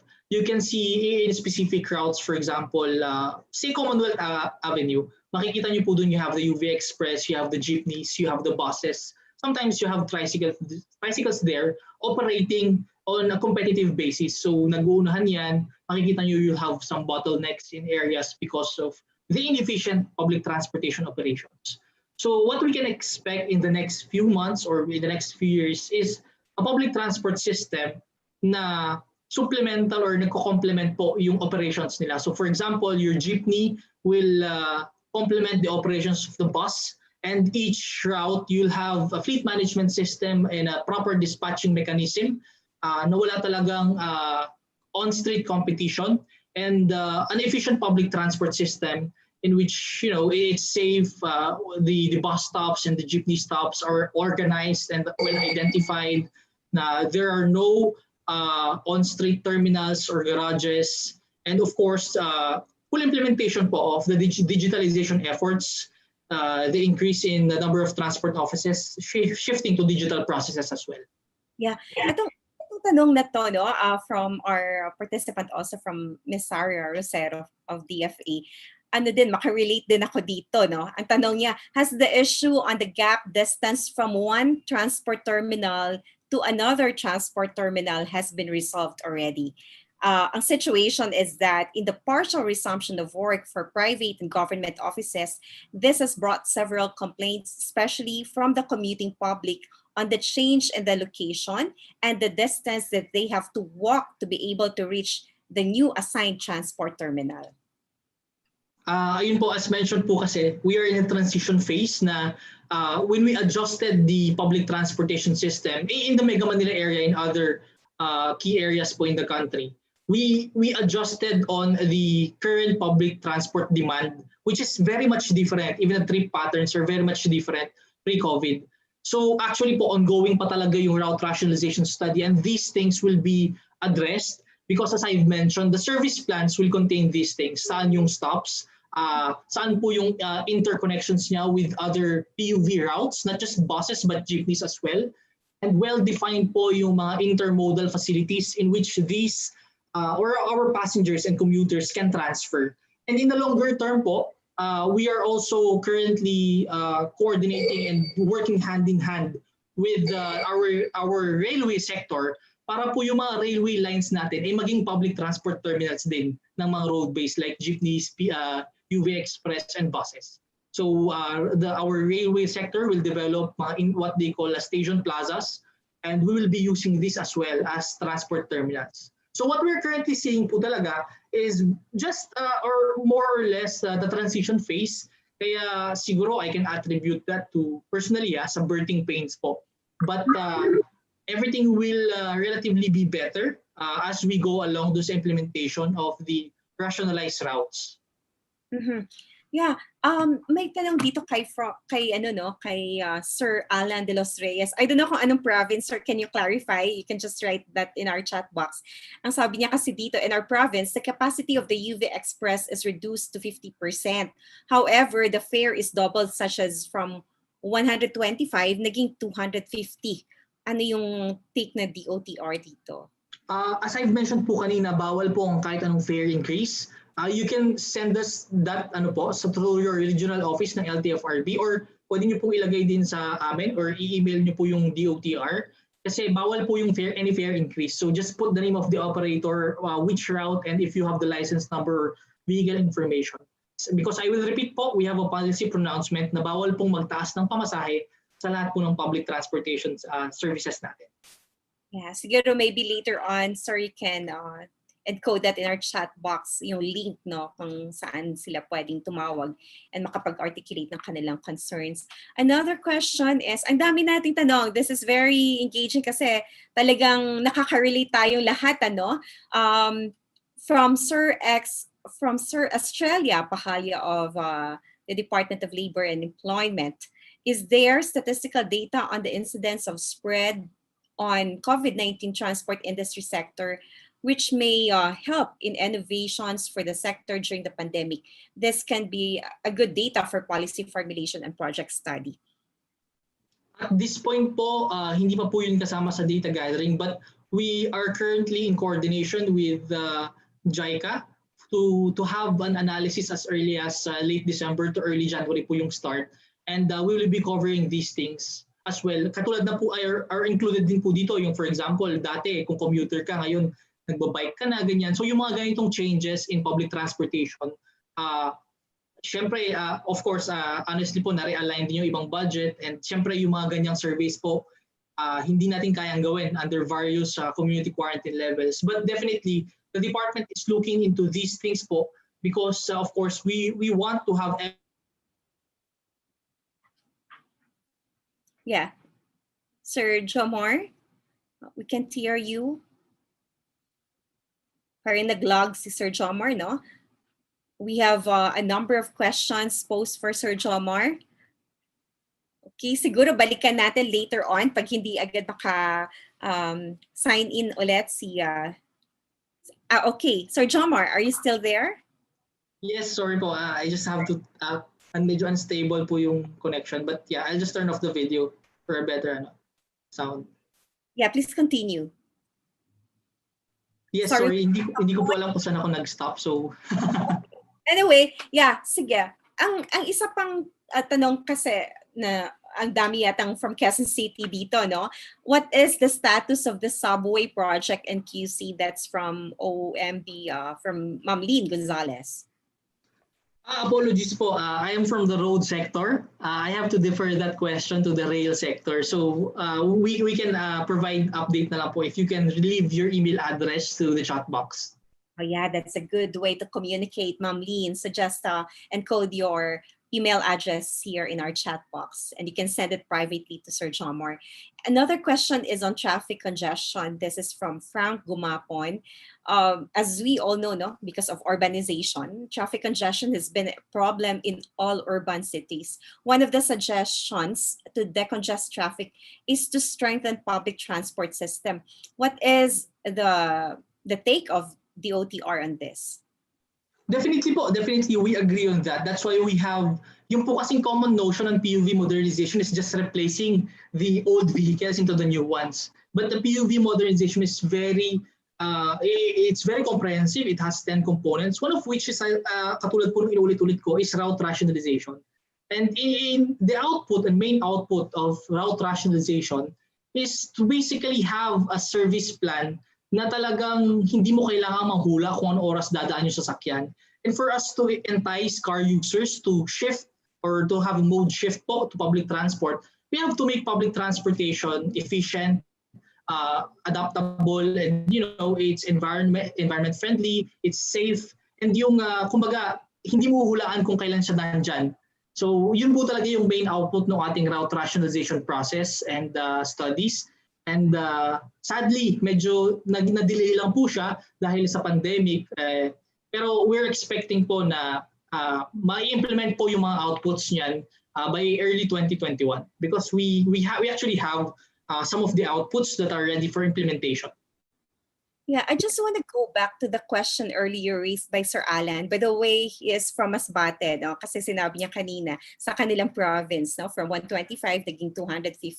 So in relation to that, from Sir Ferlavi, no? Aposionado, how can you monitor if public transports have been compliant to the rules that they cannot increase the fare? And what is the sanction for them?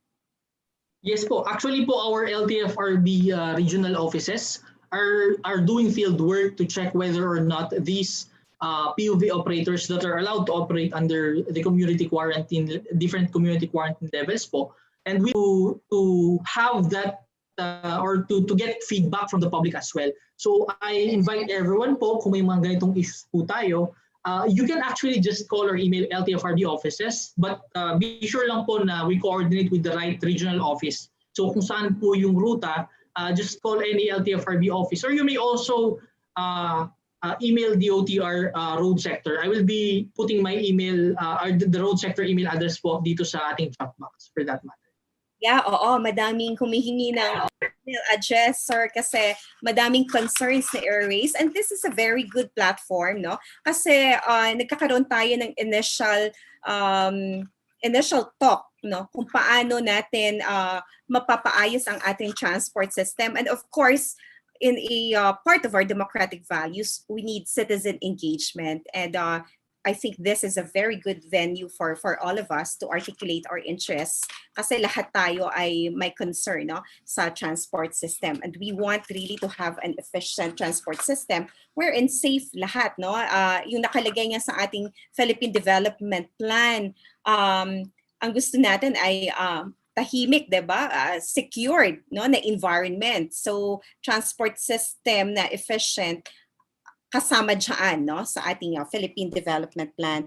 Okay, so we can still entertain one more question, and from our email box, we have a question here. I don't know, kasi you've been saying about route rationalization. Nagkaroon ba tayo ng benchmarking dito before you raise this policy or initiative? Sorry if I maybe clarify po on what we mean by benchmarking siguro, para I can respond in a more accurate way. Yeah, benchmarking, nagkaroon ba tayo ng comparative study? Nagkaroon ba tayo ng not really consultation but observations, no, sa ibang bansa? Yes. Actually po, yung route rationalization study, we are working on transportation model na para po siyang census. Nagkaroon po ng surveys sa mga bahay-bahay. It's called, in urban planning po, is household interview surveys. So in order for us to build that model or the transport model that we are currently using for the route rationalization, nagbahay-bahay po yung ating study team and surveyors all across the Mega Manila area to develop yung trip patterns, etc. And for us to have at least a more comprehensive outlook kung ano po yung itsura ng mga movements ng tao. So it's basically based on the movement of people, and then the routes will be adjusted depending on that. Although yun po, hindi pa kasi nagamit yung model na yun in developing the routes. Kaya ngayon po, we are using that data to have an evidence-based public transport system. And the first phase of the implementation, nakita po natin yung mga bagong routes dito sa Mega Manila area. Mm-hmm. Yeah, relative to that, no, we have ISO 9001, and nire-require natin yon for yung planning, no, especially dun sa mga changes that will occur. How did DOTR undertake such planning with multi-stakeholder involvement?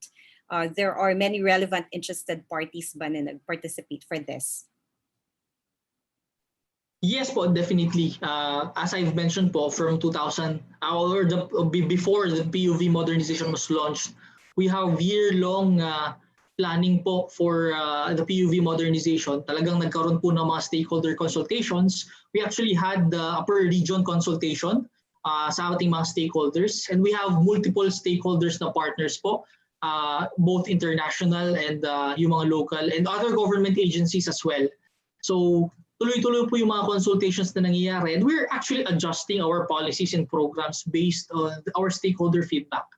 And yun po, we during the route rationalization process, actually, if we have LGUs here, yung ating pong winning bidder and yung ating consultant, which is doing the route rationalization studies, are actually all coordinating with LGUs. So before po natin ma-put in place talaga ito, yung ating po mga LGUs is kakausapin pa yan. So dadaan pa yan sa MMDA, sa MMC, and even the LGUs outside Metro Manila po in Bulacan, Laguna, Rizal, and Cavite, kinakausap po yan ng ating mga consultants. Para, of course, kasama po ang ating counterpart team in LGU and DOTR para po mas maging tama or mas maging accurate yung ating mga i-implement na policies. Yeah, that's good to know, Sir Jomar. So I think we can entertain the questions.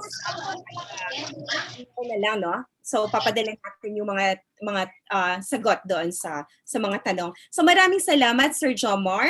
And that was a very comprehensive, no, and informative discussion on the transport modernization. So now over to you, Rika.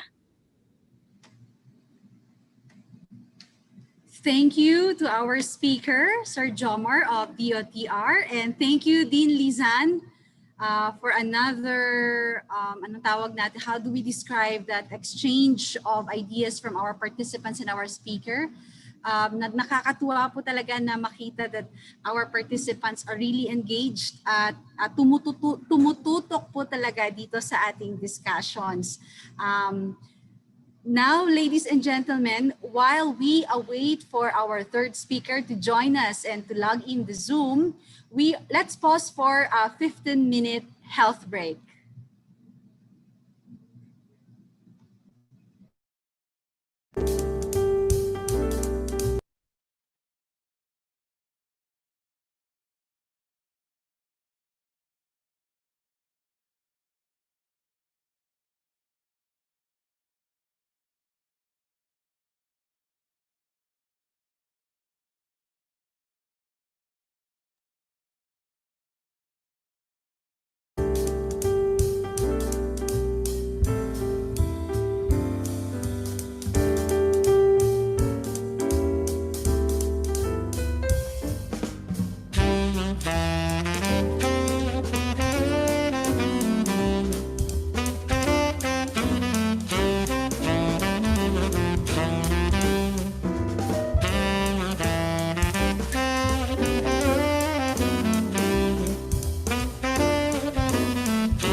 We are now faced with a volatile, uncertain, complex, and ambiguous world.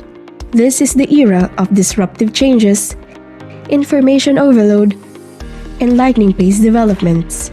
This is the age of innovation. Because of these rapid changes in the globe, the needs of the people changed as well.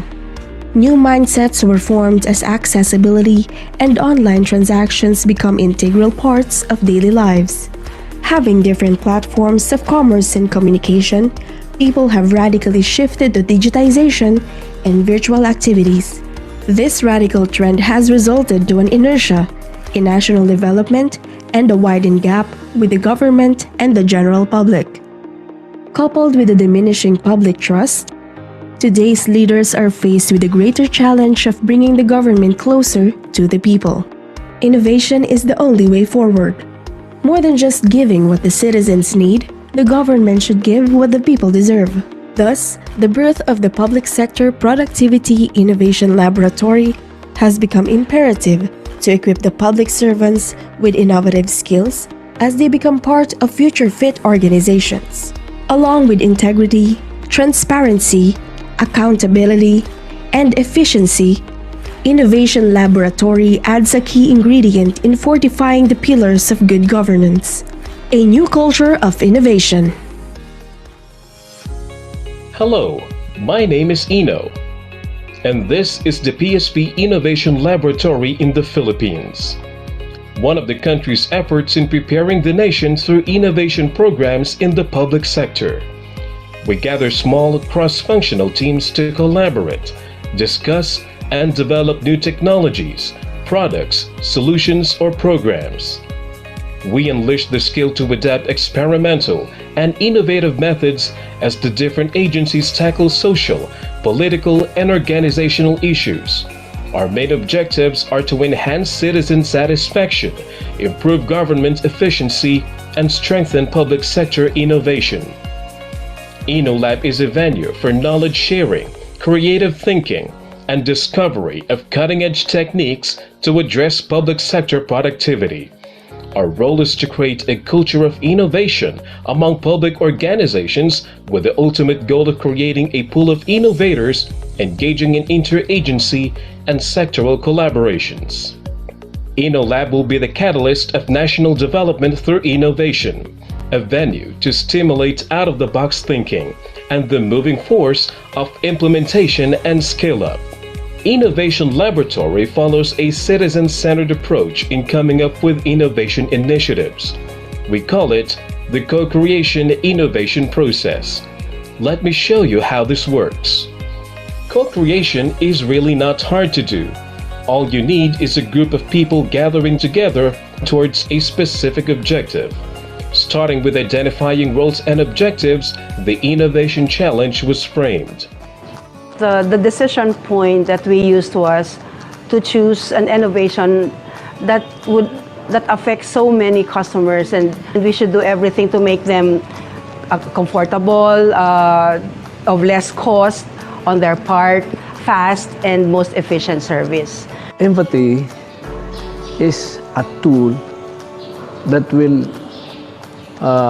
allow you to go deeper inside the system.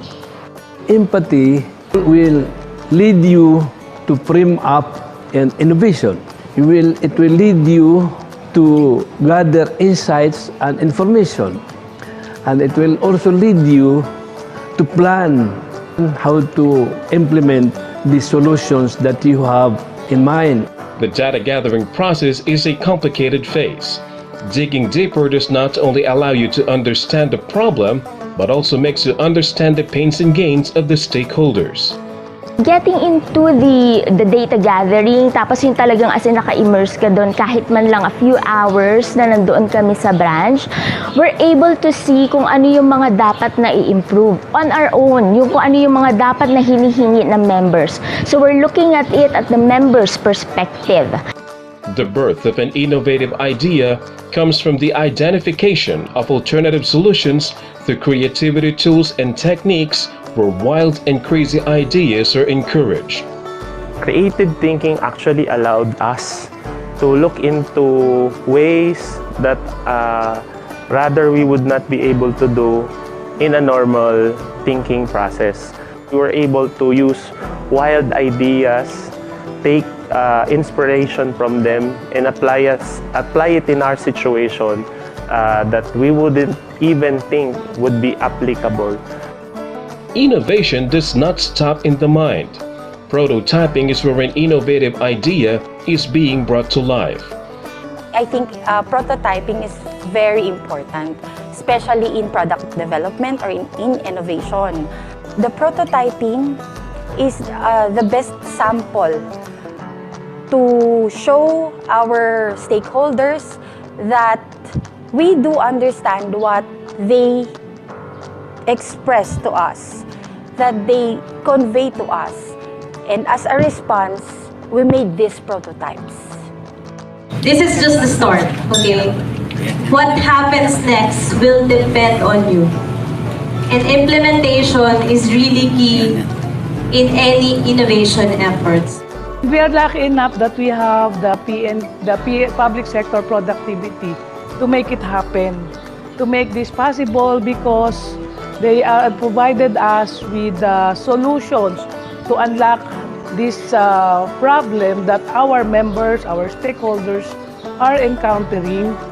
At Innovation Laboratory, we aim for a sustainable future of innovation. We believe that the possibilities are endless and that progress is a continuous cycle of growth. It really applies sa real-life situation. We're in the office.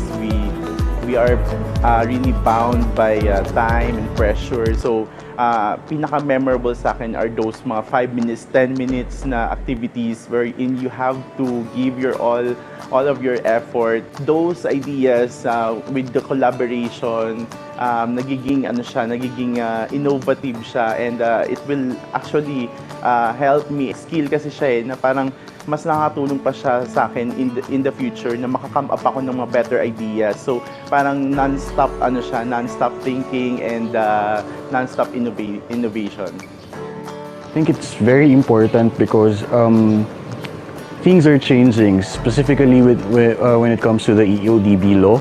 Bootcamp makes government employees realize the value of innovation and how to make things easier for their clients.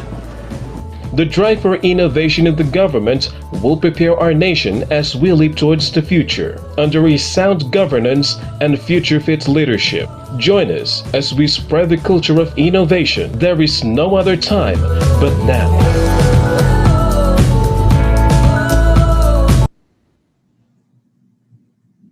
And we're back to the second day of the Productivity and Quality Forum. Ladies and gentlemen, I hope you're enjoying your coffee, just like how we enjoy the delicious hot choco here at the DAP Conference Center in Tagaytay City. And our speaker is already with us. Moving to our last but certainly not the least presentation, we will discuss the better normal driving public sector recovery and QMS improvement through innovation. In a recent study by the University of Montenegro in Yugoslavia, some empirical studies prove that ISO 9001 has a positive influence on innovation.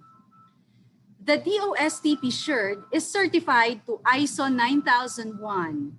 It aspires to be called the Innovation Council for Industry, Energy, and Emerging Technologies.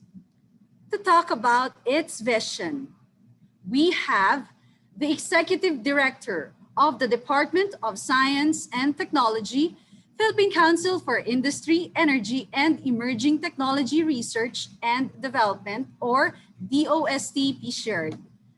An outstanding engineer, he led and worked on numerous game-changing programs and projects in the fields of land surveying, remote sensing, and geographic information system, and environmental monitoring and disaster risk assessment and management. One of these is the Disaster Risk Assessment, Exposure, and Mitigation Light Ranging and Detection Technology, or DREAM LiDAR, which was recognized as the biggest single project that a research unit in the entire University of the Philippines system has ever undertaken. For 21 years, he has shared his expertise in the Department of Geodetic Engineering, College of Engineering of the University of the Philippines, Diliman, as a research fellow, research affiliate, teaching faculty, department chair, and professorial chair. Ladies and gentlemen, let us all welcome Dr. Enrico C. Paringit.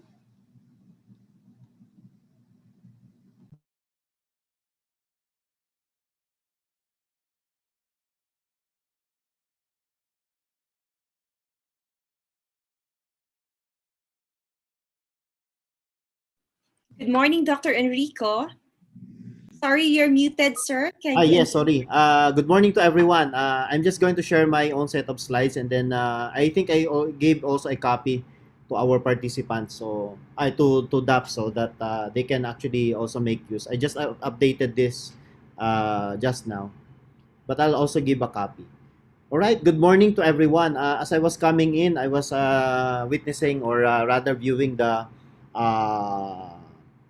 video presentation about the innovation, no? The drive for innovation program, which is being conducted by DAP, and it's a very interesting, very laudable, no? Especially in the area of public sector, because of course it's one key area that we really need to put our efforts to make sure that we deliver the best kind of public service to our citizens. So I'm going on full screen now. I hope you're seeing this. But let me give you a little bit of background about what we do, no? Because I think this will provide the context of my presentation today. So basically, well, we are from the DOST. I come from the from UP, but of course, I'm here at the Philippine Council for Industry, Energy, and Emerging Technology Research and development. It's one of the three sectoral planning councils of the Department of Science and Technology. And as a sectoral planning council, we are mandated to provide policies, projects, and implement strategic programs, no, for the development of science and technology in the different sectors, no, which I will mention a little bit earlier. And the implementation of these strategies come in through our various support activities, such as, of course, we are mainly known as a funding organization for research projects, no? And these research projects are usually done or, of course, proposed by our research and development institutes from the Department of Science and Technology, from state universities and colleges, or even higher educational institutions. We are also dealing with, of course, we are heavy into ensuring that human resources and institutions are capable of delivering SNT innovations to through a human resource and development program. So, for example, for a time we were administering scholarships, but that has been the main focus now of our Science Education Institute. Our main concern is to ensure that our researchers have avenues to continue sharing and also learning new systems and techniques for them to be able to conduct their research. So this can be done through research fellowships. This can be done through having visiting scientists come in and to their laboratories. This includes, of course, our Balik Scientist program, where we administer a great part of those Balik scientists, no? Particularly now because it's a law. No?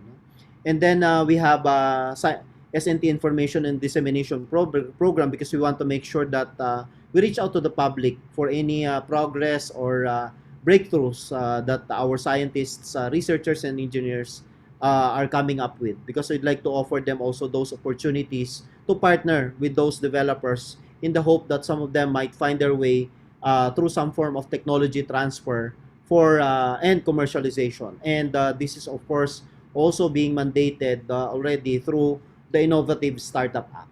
As a government agency, we are also tasked with the role of providing policy inputs to government, particularly in areas where science and technology plays a key role. No? So you have, of course, for example, this enactment of the space agency, the enactment of the Innovative Startup Act, the Technology Transfer Act, policies, bills, legislations on the environment, on productivity, on industries. Our sectoral coverage is wide and varied. No? I always like to say before that, and even now, that we work on the tiniest. No, for example, nanotechnology is one key platform technology that has wide and vast applications in our industries, to areas as vast as space. No, because for a time, of course, we were supporting projects that enabled us to launch our first microsatellite, and it also produced, of course, the key policies on developing our space agency.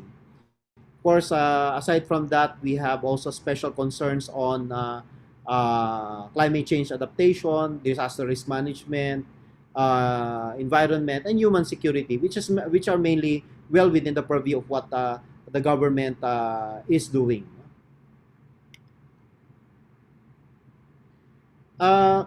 This is an updated slide actually from the one I provided, but let me just give you a key figure. No, we are actually being touted in the Global Innovation Index as one of the running an accelerated pace of innovation. No, from a ranking of 74th, no, in the 2018.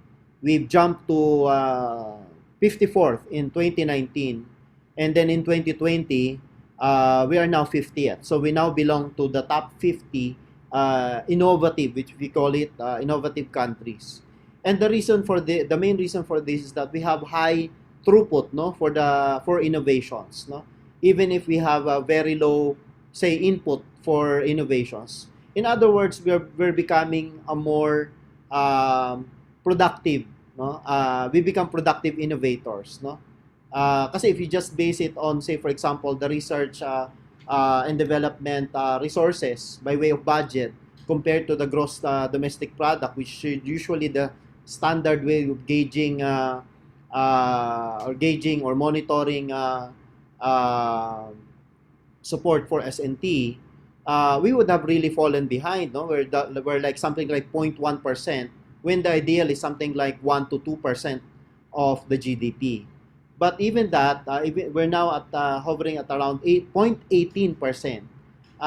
We're still doing a lot of things and making sure that they are of impact to our country.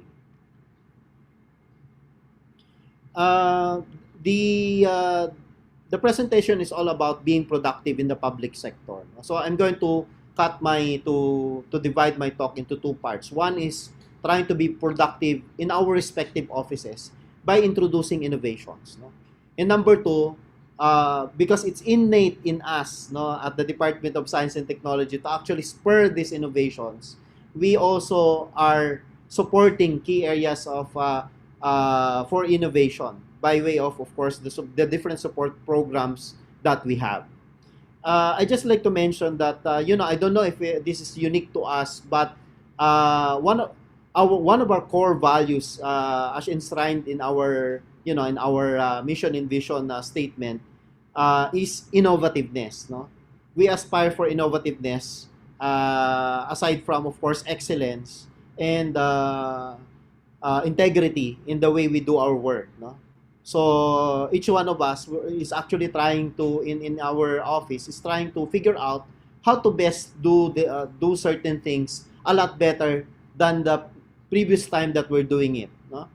And the next series of slides I'll show you are some of the initiatives that we've been doing. For example, as I mentioned, we do a lot of project management for different research and development projects, not done by our staff, no, but rather by our partners. I mentioned already, higher educational institutions, research and development institutes are doing it. So we need to make sure that we know what's happening in each of these projects. No, we would know their financial status. We would know how what was already gained in terms of accomplishment in their scientific pursuits by looking at their accomplishments and making sure that the figures are there for us to use, no, in order to then assess the status of the different projects, no, if they have accomplished, under accomplished, not using their budget as expected, because that will give us a certain level of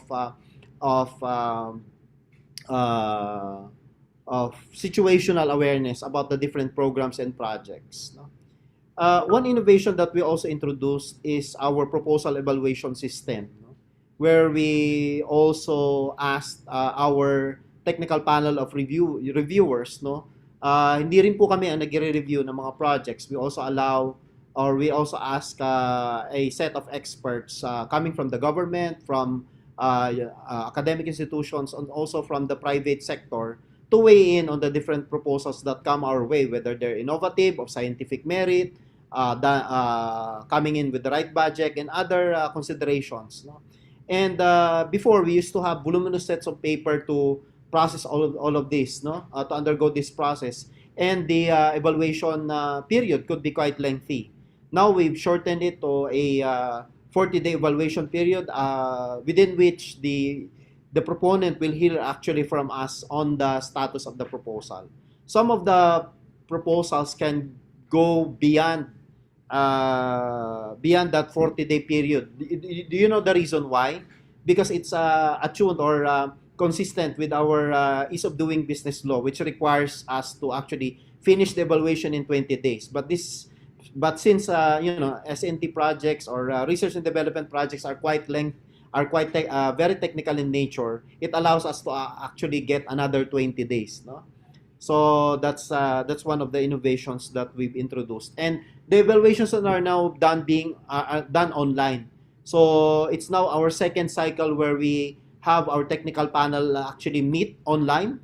So like last time, we evaluated 400 proposals. No, maybe to you 400 as number of transactions might be quite little, but if you're dealing with the voluminous set of documents with containing very technical content, it's quite overwhelming. So it is in itself a challenge, but it's a challenge that we very much respond to. No? During the pandemic also, we had even before the pandemic actually, we had already started to develop systems that will enable us to do our work, no, even online, no. So we have a human resource management information system. A typical case of this will be when a personnel wants to apply for a leave.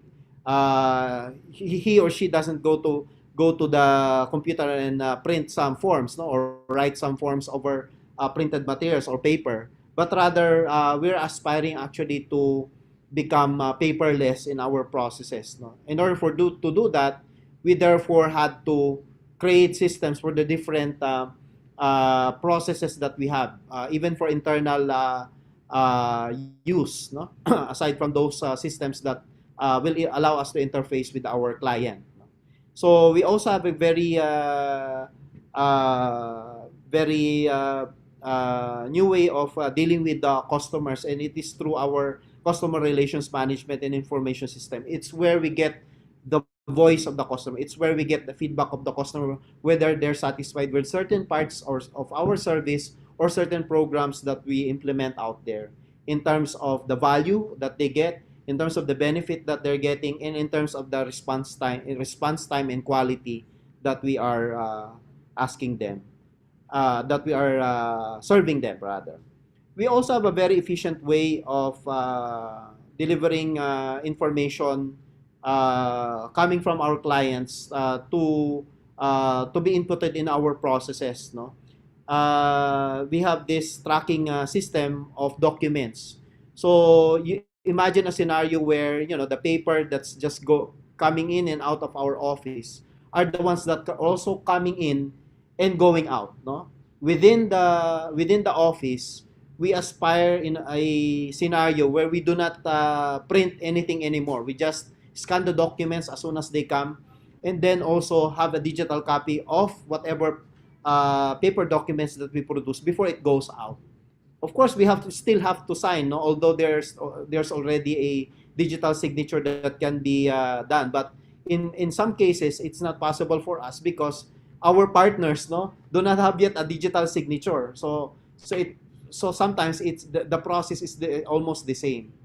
But that's the direction that we're heading right now, wherein we also need to influence perhaps our clients in making sure that they adopt digitalization, not just digitization of not only of their documents or their forms, but also of their processes. We're actually aspiring for a scenario where you just open the system, no, in your office, that will guide you through all of the things that you need, either to serve the clientele, or for your own purpose, no, internal purposes related to your functioning in the office.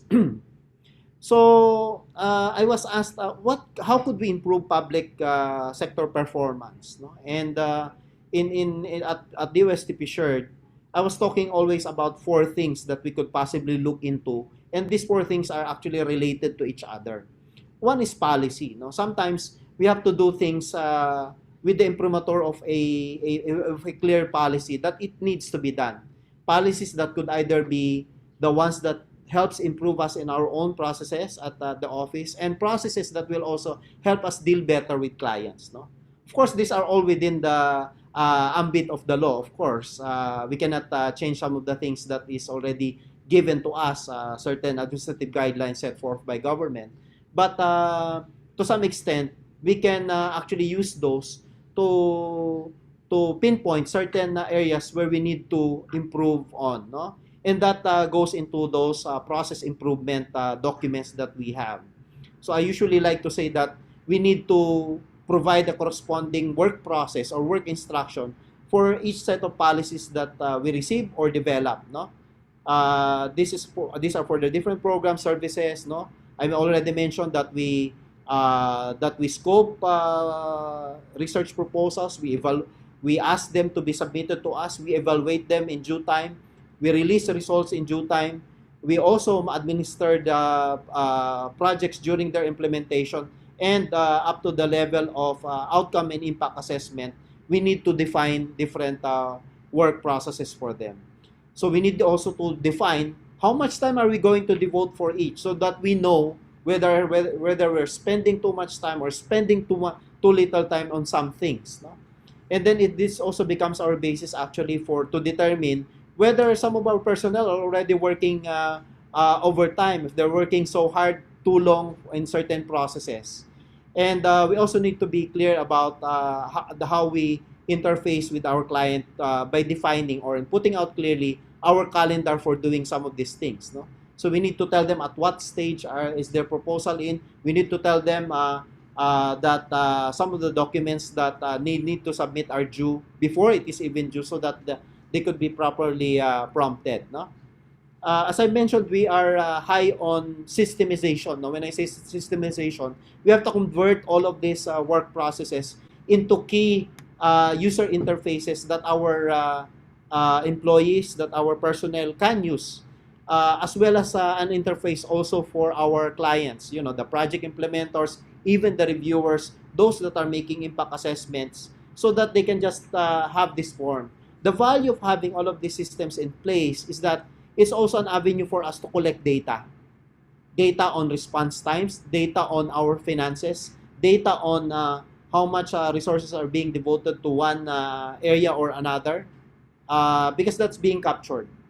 And I will talk more about what we learned about systems development later. But in all of these things, if you want to introduce all of these innovations in either the policies, the process, or the systems, you need the equivalent resources. No? So that's part of the planning routine. You now need to identify how much are we going to spend in both time and money in all of the things that we need to improve on. We also need to train our personnel. It doesn't happen overnight. We have to also employ a change management strategy wherein we need to ensure that everybody buys in to the new innovations that are coming in. Of course, again, activities and timelines are good because they will understand when are these innovative processes going to kick in. So communication is very important. So I'll just add a few slides on the way on certain responses that we also employ in order to make science and technology relevant to our community, no, in general, to the public. What are these responses? No? For example, during the COVID-19 issue, we got a lot of voluntary responses, voluntary gestures coming up from our researchers, from our engineers, from our scientists, from our innovators, that they said, well, aside from the project that we're doing now, we can respond to the current requirement or current need. For example, a startup, no, which we are supporting also under our Innovative Startup Act, came up with the idea of coming up with a booth that can be safe enough for any swab tests to be administered, no? And they came up with this. Somebody came up with nanotechnology enhanced sanitizers. Our Philippine Textile Research Institute proposed a multi-use face mask that can be used safely. Somebody also created a system for tracking of allocations to different medical institutions, including hospitals and clinics that provide COVID-19 response. No? And these are the early stages or at the onset of the pandemic. No? For some time, after some time, of course, some of these had been overrun by more efficient means. For example, nung una, wala pang mga face masks, wala pang mga face shields. So somebody thought of the idea, why can't they use the 3D printers that they have in their laboratory to produce face shields, no? And then after some time, some factory came in and say, well, we can do that more efficiently. So that's when we handed them the molds that they can use in order to do production. We also called on our engineers to come up with ventilators and respirators because we thought that at the time that's going to be of use to those to medical practitioners that are trying to address, of course, the need for patients to have proper ventilation.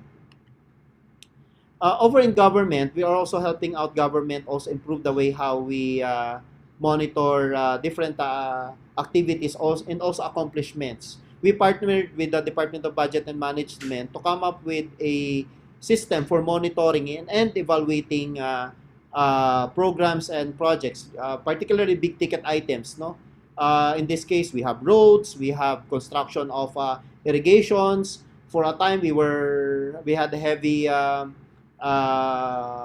program on greening, no, or on reforestation. So we had to find a way to monitor the progress made in the construction, in the different projects, no. So these are just a glimpse of that. Talking about innovation during the new normal, ang tawag na nga nila ngayon is now normal kasi it's now beginning to happen. And we need to find a way essentially to also make sure that we have a very good way of adjusting to it, including, of course, transportation. Transportation is a very big challenge, and we need to provide solutions. But in order to provide solutions, we need to understand what's happening. In order to understand what's happening, we need data from where we could derive some patterns, we could derive some trends, from which we could then create models that gives us, a better understanding. So these models can then be used to, say, optimize results, no? Optimize according to a certain purpose, and that's what these systems developed by our researchers are all about, no? So a group of researchers from De La Salle University developed Titan, no? Which is essentially counting cars using your CCTV camera. And then somebody came up with some models that will be able to locate optimal sites for during the pandemic, optimal locations of personnel, no?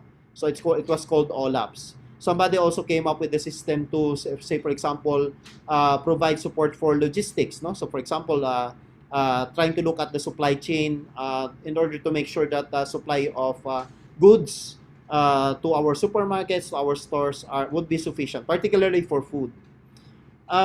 We also supported projects. This is not now related to COVID-19, but we noticed that local government units have a hard time adapting computerized systems for doing a lot of their transactions, no? Particularly, say, for example, issuances of business permits, payment of real property taxes, no? There could be some local ID system that's being developed. Of course, this is overrun by the national ID system now, or some point payment system, no? So we thought, and these are primarily driven by cost, no? Masyadong mahal if it's outsourced to a company that does the thing, no? So we supported a group from a university in Camarines Sur to come up with a system that could be used or adopted by local government. So now it's being offered as a cost-effective solution for local government units which do not have the necessary resources to digitalize some of these processes. We said that a key feature of digitalization is also making sure that we have a way of not only capturing the data, no?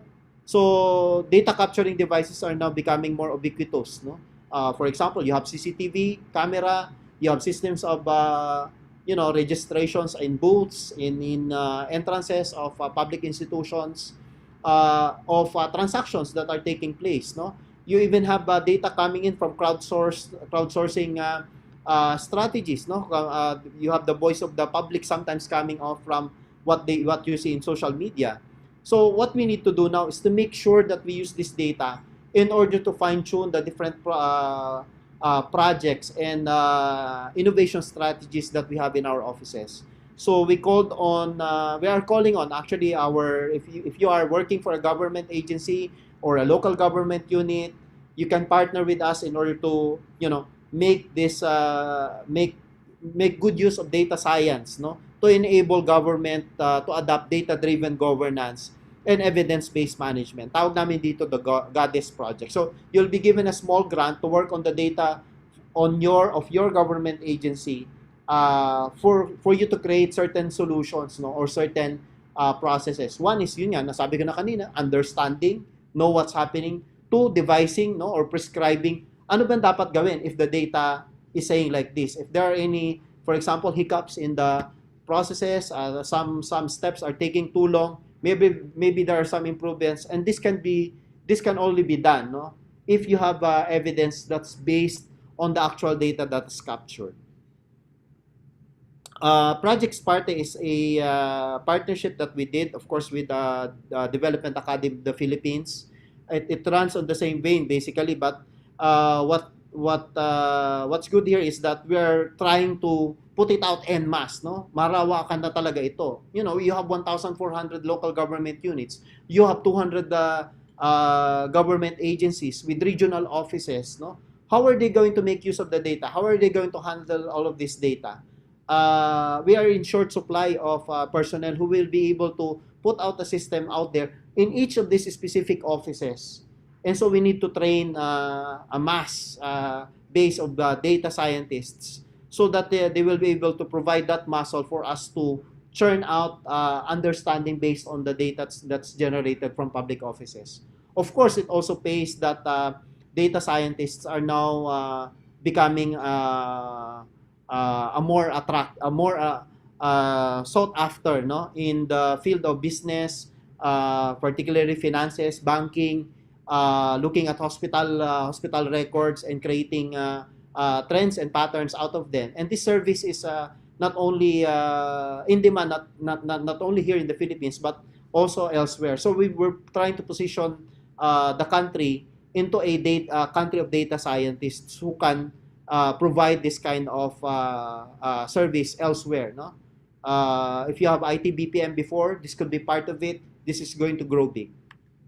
So I'm now on to my next set of slides. I mentioned earlier, we need to make local governance more attuned to the times. No, we need more efficient ways on how to deliver public service. So we said, well, why can't we create a program to make cities smarter? So gumawa kami ng Smarter Cities program. So we tapped onto key figures who will be able to deliver this kind of system for local government. So AIM developed a platform for the assessment and tracking of urbanized related opportunities. In other words, it's trying to make the city more smart using, again, that concept of bringing in the data that's being captured in various forms and coming in from the various divisions or departments of a local government, make sense out of it. What's the best route for the traffic? What is the best way to provide service to the citizenry? And a way to get feedback also from them. That's, I think, very important. So we are doing this that's for Kawayan, Isabela, yung Paturo. Ito namang lungsod, we are doing this with Iloilo City, no? Ang concept naman nito, they want to create a command center, no? That of course every city now must have a command center. Pero ito, it's making use of the available data, again, the data that's coming off from the different platforms that are being used. Kasi ang dami naman nating data capture platforms, no? And citizen participation is very critical to it. The use of our ubiquitous sensors such as CCTVs and the sensors that are also rolled out and the different projects of the UST are also being used for this one, no? So now I'm towards the end of my presentation. This is actually sort of the last slide that I have. Let me just share with you what we have learned, no? In the process of creating all of the systems in order to improve our processes, as well as trying to identify what kind of projects to support on. One is that we're now heading towards a very data-heavy, no? Let's just say data-heavy systems development. You cannot develop a system which does not capture data. And we cannot create policies without without not basing it on some data that's been summarized, and creates a patterns where you think there are some pain points. May prosesong mabagal, that's where we need to uh, to improve on. There are processes that are very unclear to our clients. We need to improve on that. There are some processes that seem not responsive anymore to the needs of the public. We need to respond to that, but that has to be coming off from voices, from data. No?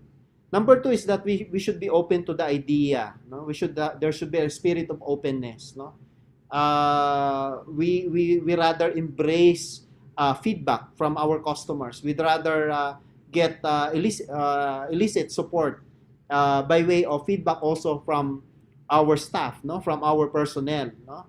Uh, and then number three, it has to be design oriented. It has to be thought of from the very beginning what to do, and sometimes the process thinking, the design thinking is that it usually starts from the end. What do we want out of it? What are the outcomes and impacts that we want to come up with? And then afterwards, we work our way backwards towards developing what is the basis for that. No? So pinagtatagbo, and then we come up with the systems that could possibly be rolled out in response to that need. Well, hindi naman lahat ng ginawa natin is perfect. It needs some form of iteration. It needs to be going back and forth at some stages. Tawag na iba dito, beta testing. But we'd like to think that through a system of open engagement, open feedback, we can improve on the things that we have rolled out. The important thing is that we do not shoot down an idea in its inception, no? Because it's unproven at that point.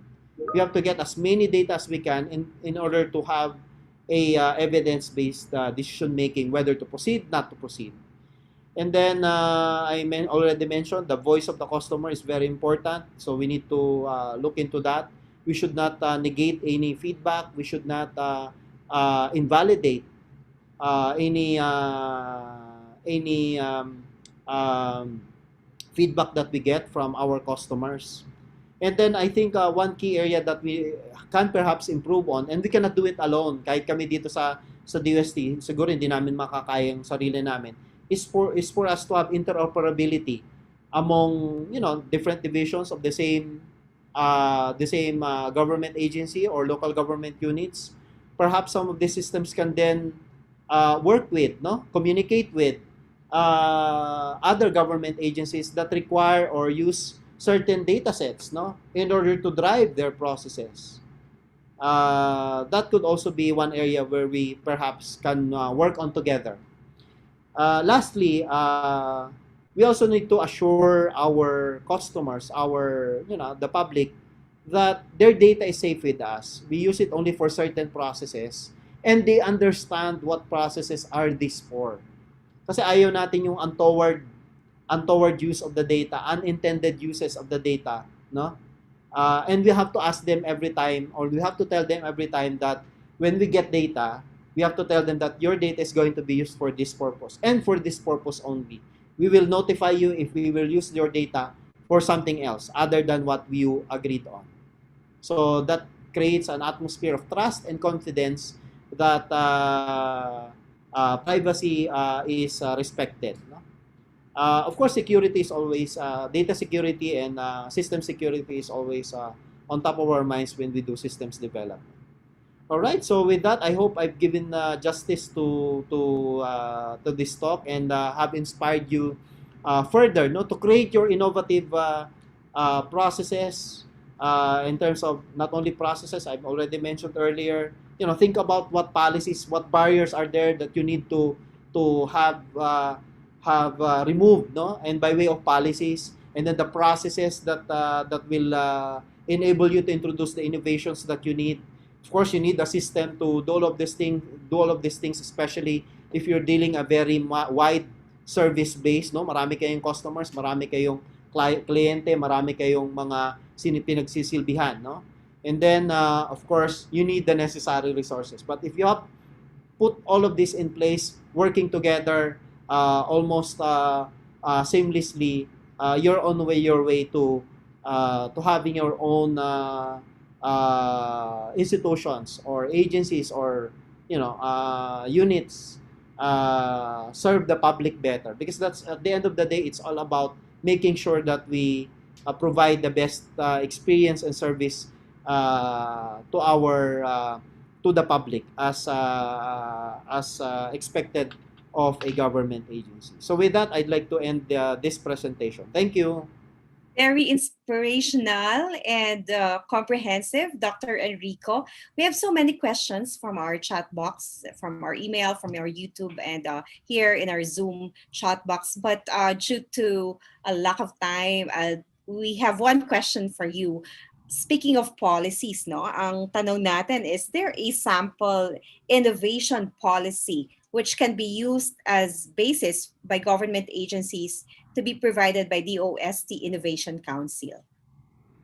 Is there a specific policy document? Policy Okay. document, a sample, a format that they can use from your agency? Well, there's not really a specific form that we use,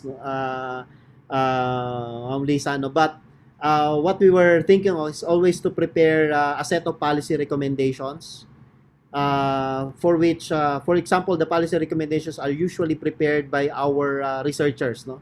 For example, if they did a research on a better way to treat wastewater, for example, and then we said, well, can you come up with certain policies that will help support its adoption of that technology?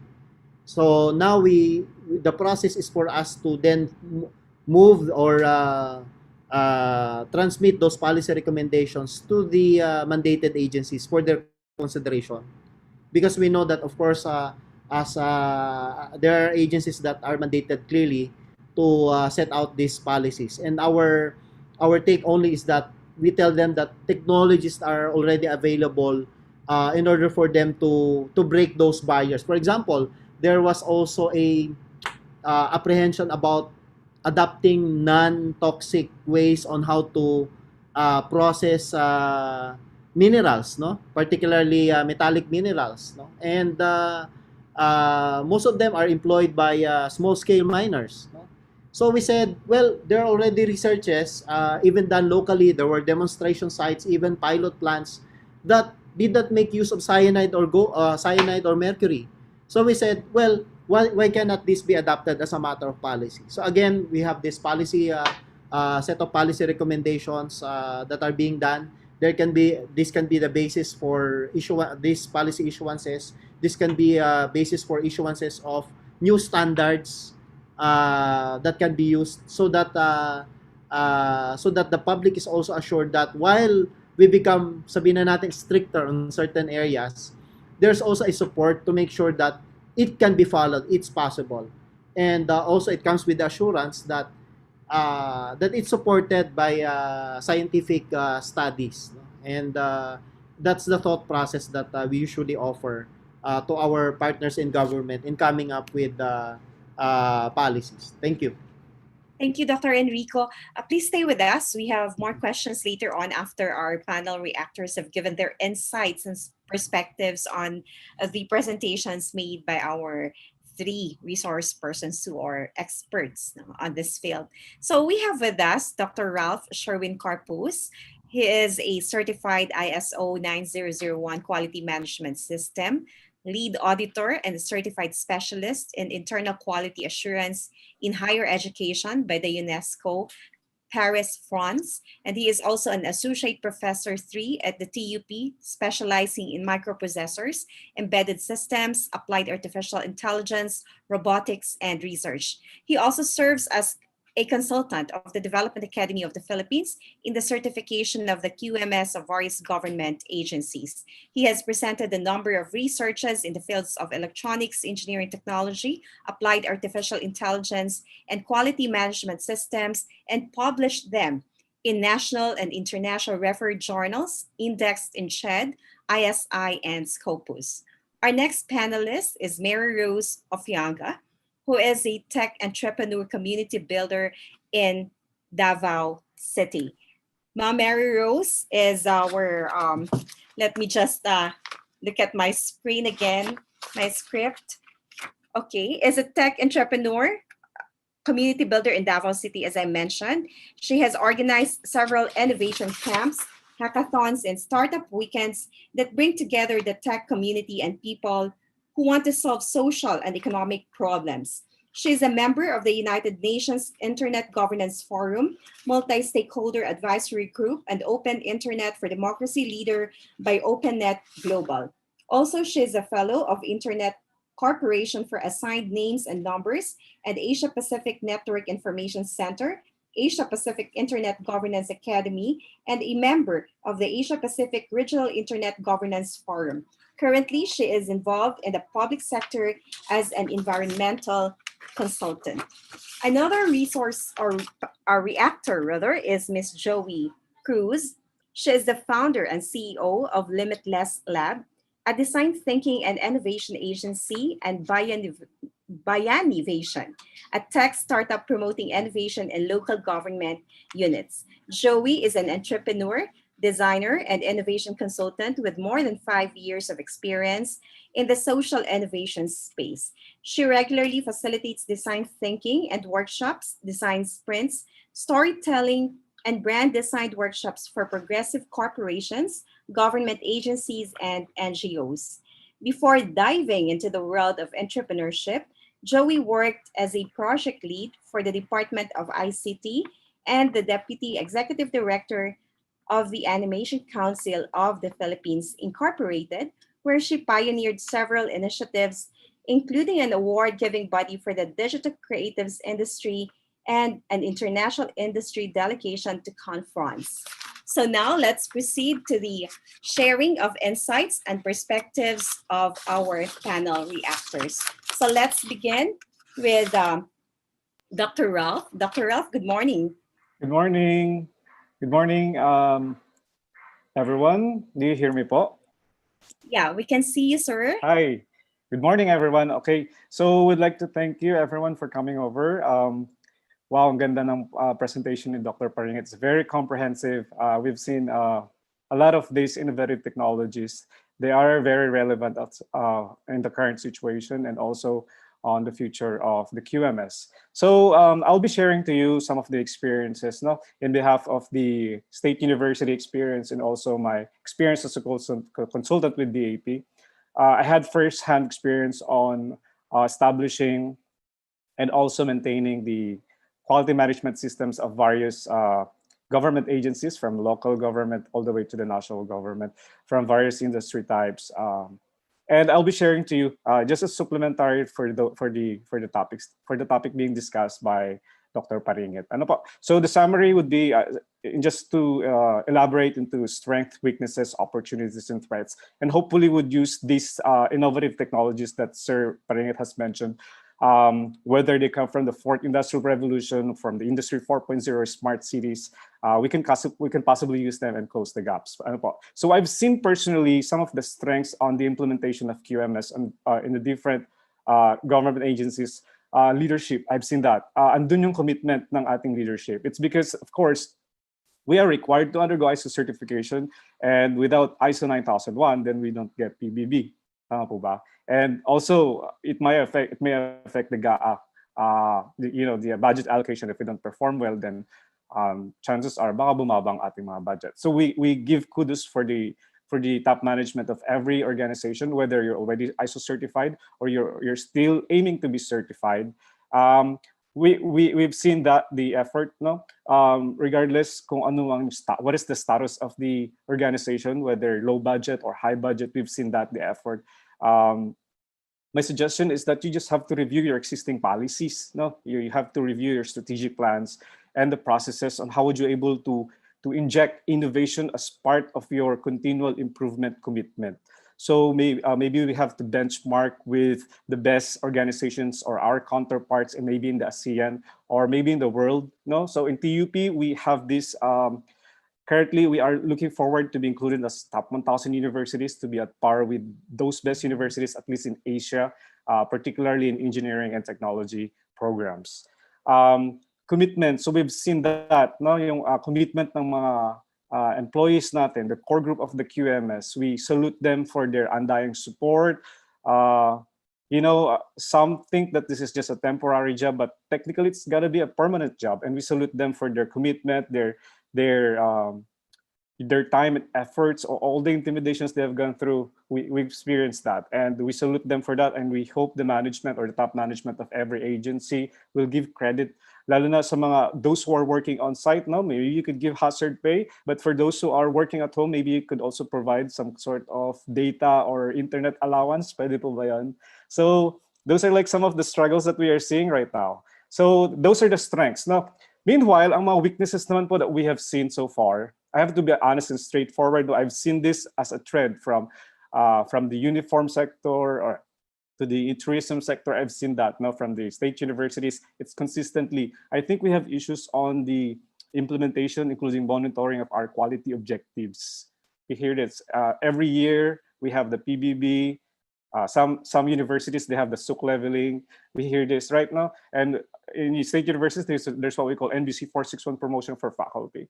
But, quality objectives is something like still a work in progress. And we have to admit that. And this is maybe the avenue for us to, let's say, focus on this, because there's seemingly a trend on the lack of implementation of the strategic performance management system. In the uniform, they call this as the performance governance system. We've seen some lapses on system of ranking, the rating scales, the calendar of activities, signatories, statement of targets measured in quality, efficiency, or timeliness. They seemingly sometimes unquantifiable and sometimes incomprehensible. So there are issues on monitoring of this. So maybe with the use of innovative technologies such as AI, maybe we could come up with some technologies on how would we able to, let's say, standardize these KPIs to be more meaningful to the mandate of the organization. Well, technically, it's going to be an internal control for every organization that they have to revisit the SPMS, standardize the QOs, and you set the minimum targets. You realign whatever the KPIs vis-a-vis your mandates. And we have to invest on AI-based management systems for the planning, monitoring, and evaluation and improvement of our quality objectives. I've seen that as a consistent failure. Yeah, failure siguro now is because I've seen that as it's a must, because even though the time of pandemic, like this one, we still have to perform with PBB. We still have to pass these metrics, unfortunately, and we have to take a look on this one. With my colleagues in the AP, we have the AO 25, so maybe it's high time that we have to review on this and inject AI as a promising tool for how we'll be able to improve this policy. In resources, we admit that we lack financial resources, we lack infrastructure, we lack manpower resources. Majority of our GAA, 80% approximately, are allocated just for the salary of our employees. But you've seen that there's a trend. We still lack manpower. We get a lot of contractual jobs. So I think we have to review the policies related to manpower resources, because it seems the majority of the nonconformities that we found in various organizations, ang lagi nilang dahilan ay kulang sa tao. We've seen that. Maybe it's about time that we have to review the structure of the organization, or maybe we have to see kung relevant pa ba ang kanilang mga duties and responsibilities, or maybe we have to devise certain training programs on how would be able to enhance their capacity so that they go beyond extra mile what is expected from them. So like this one, the implementation of QMS, they view us as a temporary task, where in fact hindi naman siya temporary task, it's a permanent task. So like when you lay down the jobs related to ISO certification, majority they don't. Ayaw nila. It's because yun nga, matrabaho siya. So maybe we have to review on this, the policies, no? We have to review the organizational structure, and we have to work as a team for this purpose.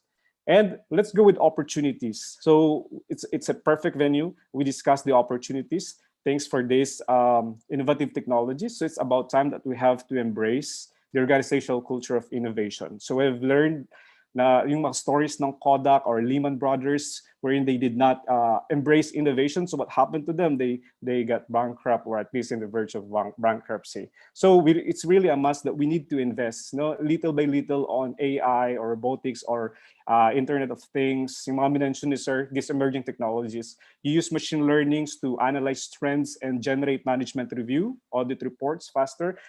You use natural language processing to analyze, let's say, feedback or complaints, no, your sentiments of your customers. You use AI to detect automatically the temperature of your clients going into your area. You use image processing to monitor the security of operations. You use drones to monitor 5S compliance kung gusto niyo pong i-check yung mga areas kung saan madumi consistently, no? You use IoT to manage hardware and software of documents, and particularly on transactions of your customers. Or you maybe use 3D technologies, tulad ng sabi ni Sir, 3D technologies on printing, let's say PPEs and other devices that are important for your operation. So we need to capitalize on research. In the state universities, research is an important aspect of our function. So it's a must for us to research, conduct research, and then to share it to the community. So we have to champion this aspect, research and development, and we have to enhance linkages with the academe, particularly SUCs. No, I promote SUCs because we have the best we have the talents, young talents, and they are technology driven. We are at par, of course, with our private HAIs counterparts. So we encourage those who are in the government sector who are aiming for the improvement of their technologies and or the immersion of innovative technologies with their QMS, use of AI, and a whole lot more to look into this opportunity of maybe coming up with a MOA with research and development or prototyping techniques with SUCs. So we have to champion also intellectual property rights and ethics, and not that we have this freedom, we can do as much as we want, but we still have to respect data privacy, intellectual property, and of course, ethics.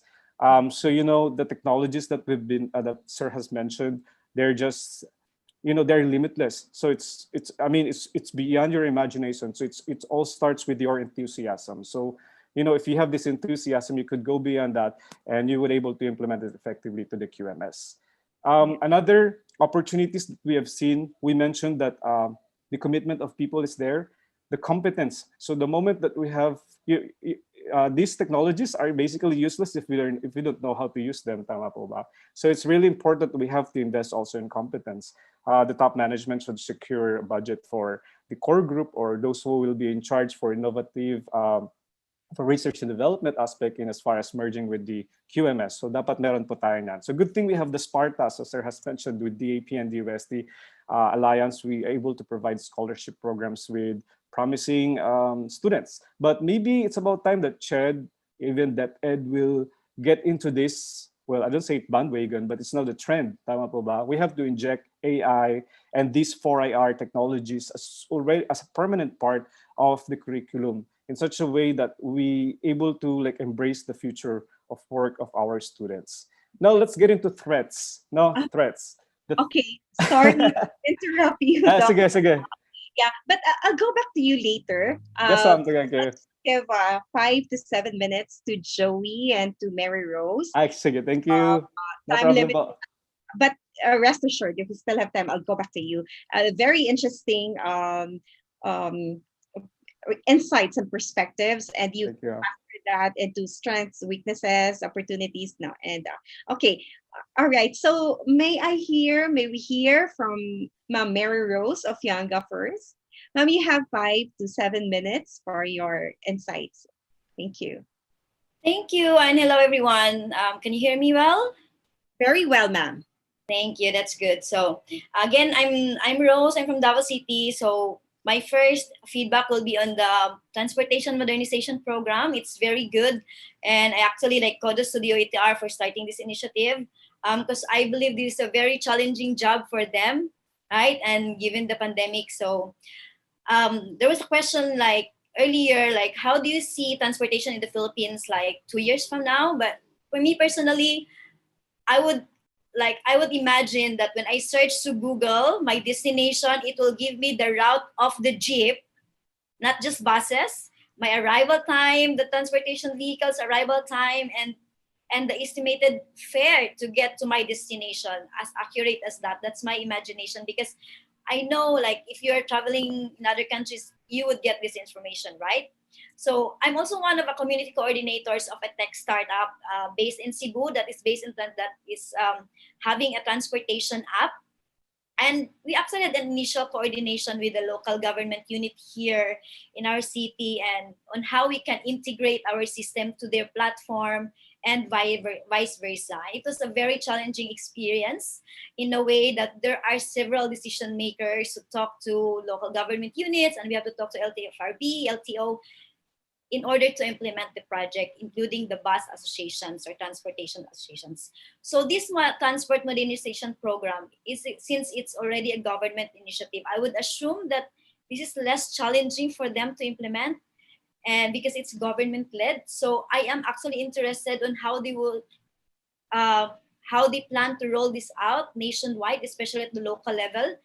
And do they have a plan to integrate the existing systems from the private sector that was already developed, like from the startups community?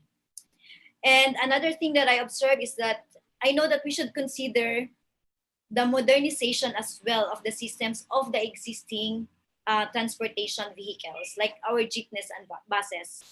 And just like Mr. Jomer mentioned in this transportation modernization, they plan that the commuters don't have to guess anymore when the vehicle is arriving, right?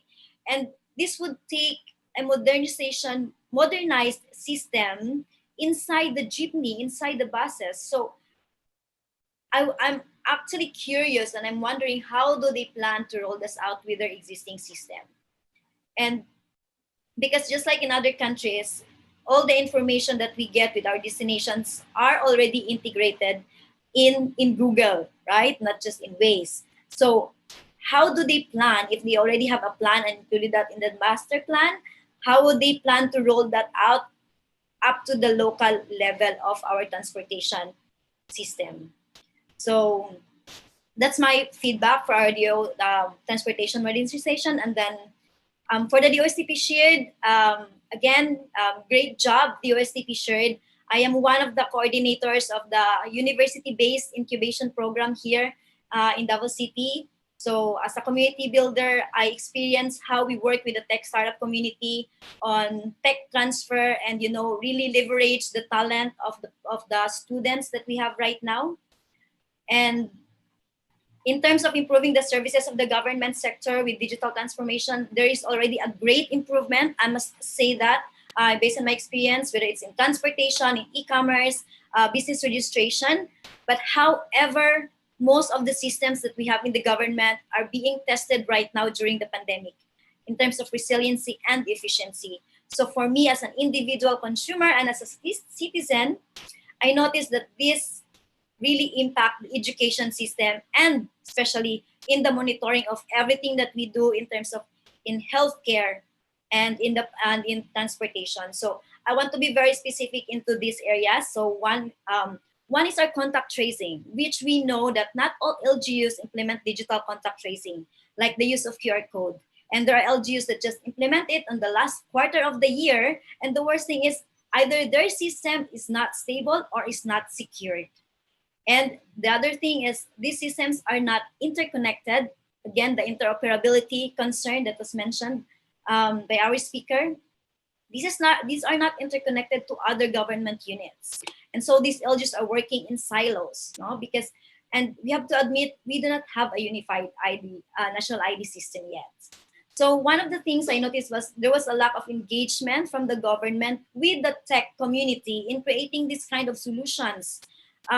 In this simple problem, like I am speaking in behalf of my experience here in our area, and I know that this is an LGU prerogative, but we could have a centralized contact tracing system that we can push nationwide. And I don't want to drop any government agency name here, but there should be something that the national agencies should talk about so that everyone will be opted to use a single app for the country when we move from one place to another, and then it will be more efficient, right? So I'm wondering if DOST and perhaps in partnership with the ICT and other government agencies can consider this, and if they're planning to do this for the public, then maybe they can share how do they plan to roll this out.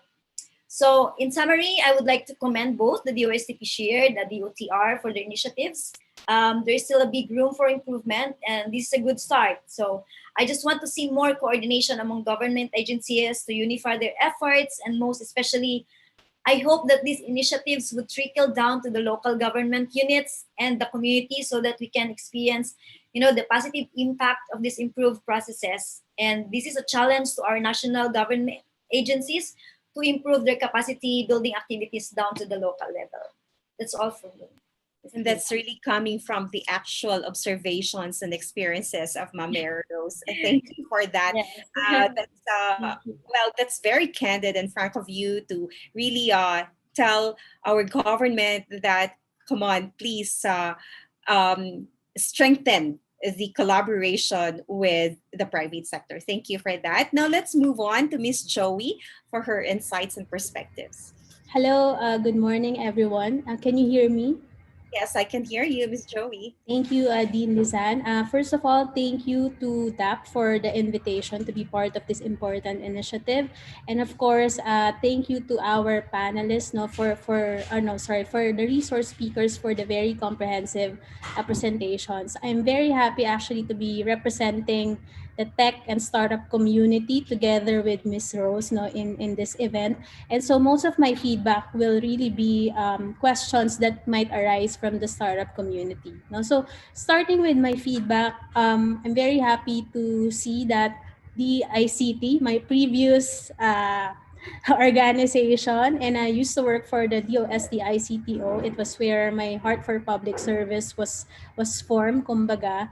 I'm happy to see your plans for PHP and Progresivo. I think, these are really not just like nice to have technologies in the future, but really non-negotiable technologies that our country should have moving forward, especially in the time of the pandemic. No? From the side of the startups, I would like to ask our speaker from the ICT, how can startups actually collaborate with the ICT on these initiatives? And in terms of the open data and the API for PHP and Progresivo, so will it be open to tech startups so that small companies like ours could also develop like other technologies that could be useful for our citizens? And when it comes to the route rationalization and transport mobilization, these are very promising projects, sir. No, so I hope there will be more progress soon. But I do hope that in all the policies and projects that we create, we make sure that it's not car-centric anymore as what, like the current policies are, but more citizen or commuter-centric, we're really left behind compared to other our neighbor ASEAN countries. So this is something that our people really need. DOST Pishard, Sir Paringit, I'm a big fan of Pishard because I know like how much you guys have been working hard for supporting startups in the country. So I, for one, Limitless Lab has been one of the beneficiaries of your program, Scubo, for example. So keep up the good work.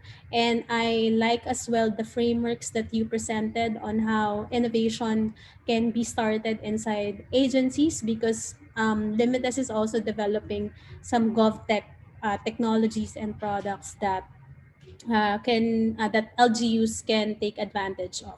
In terms of my insights and suggestions, so in 2018, I actually participated in a design sprint, initiated by the New Zealand Embassy. So in the design sprint was actually ASEC Villorente, USEC Noya. It was for business registration and ease of doing business in the Philippines. And in that 1 week sprint, it was my first sprint, we've seen how this process is very useful in making sure that we develop systems and new technologies from the ground up with a bottom-up approach. Because what we don't want to happen is we spend millions of government money, especially for our national government agencies. We spend millions on developing a new system. It might take 6 months to a year. And then later on, when the product is already there, we realize that it doesn't work for the people who need to use it, or the people doesn't want to use it. So I recommend that you explore explore a multi-sectoral design sprint methodology in designing PHP and Progresivo and other solutions from our resource speakers. Agile project management is also very useful, no? Instead of the usual project management, agile project management can help systems development to start small and build incrementally and iterate to have more faster and more efficient development process. No? So overall, I'm very happy to see these innovations in the public sector. No? So public sector innovations is one of our core advocacies at Limitless Lab. And I know like you have to work on all these projects simultaneously, right? And it takes a lot of time and power and energy. And based on our experience, public-private collaboration is really necessary to make sure that these initiatives will be successful. At the LGU level, for example, we had a project called Bayanivation.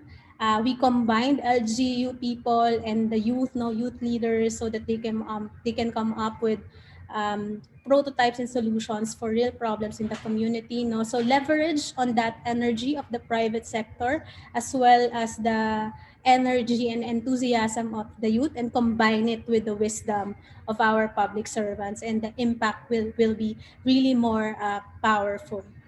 Um, Lastly, no, so I just would like to say that Limitless Lab is committed to co-creating and collaborating with our government agencies because we really need to work together to innovate our government. And when it comes to government innovation, it's really a combination of design, data, technology, and heart for public service. And these combinations will really propel our nation into further progress in this brave new world in the post-pandemic. Thank you. Thank you so much, Miss Joey. We have so much learnings for today, and of course yesterday din ang daming discussion, very interesting, very inspirational, and provocative din, no? So I'd like to siguro synthesize na our discussion very briefly lang because we have limited time.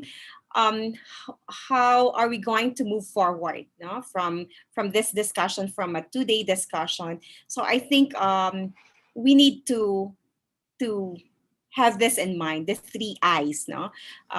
This 3 eyes came from our resource persons and from our panel reactors. First is to inject innovation. No, inject innovation for better and efficient public service delivery. But before that, we have to institutionalize our imagination. We have to be creative for us to be innovative. And how to do that is really to institutionalize imagination. But equally important, the other eye is integrate integrity in all these things. And of course, another important concepts to consider or handles are the 3 C's. No, we need to change our mindset for us to move forward. We have to push further the envelope. No, we have, in order to create more innovation and introduce agility in the organization. And how are we going to change mindset? Of course, we have to communicate. We have to continue to communicate our research, our studies, and our advocacies. And the last thing is the commitment of our leaders and stakeholders. So dito po bababa yung mga pulisiya, and dito din yung ating sinasabing democratic values, yung ownership and participation of our citizens. So with those 3 I's, institutionalize imagination, inject innovation, integrate integrity, and the 3 C's, change of mindset, communication, and commitment of leaders and stakeholders. All of these are really towards public sector productivity and quality management. So maraming salamat po to all our speakers and to our panel reactors. Back to you, Rika. Maraming salamat, Dean Lizan, and to all our speakers and panelists. It has been a wonderful learning experience with you all. We would like to express our heartfelt gratitude to all our speakers, panelists, and especially to you, Dear participants, our country's mga lingkod bayani, for your presence, understanding, and above all, for your active participation in the two-day forum. Moreover, thank you too to our moderator, Dean Lizan Perante Kalina, for your facilitation of the discussions. At this point of the session, we would like to present the Certificate of Appreciation and tokens to the second batch of our forum speakers and panelists. The certificate reads as follows. The Development Academy of the Philippines and the Government Quality Management Committee awards this Certificate of Appreciation to the presenters and panelists for their invaluable contribution in the Public Sector Quality and Productivity Improvement Forum, given the 16th day of December 2020. Signed, Wendell E. Avisado, Secretary, Department of Budget and Management, and Chair, GQMC. Attorney Engelbert C. Caronan Jr., President and Chief Executive Officer, Development Academy of the Philippines, and member, GQMC. May we call on our speakers, Director Aida C. Yubienko,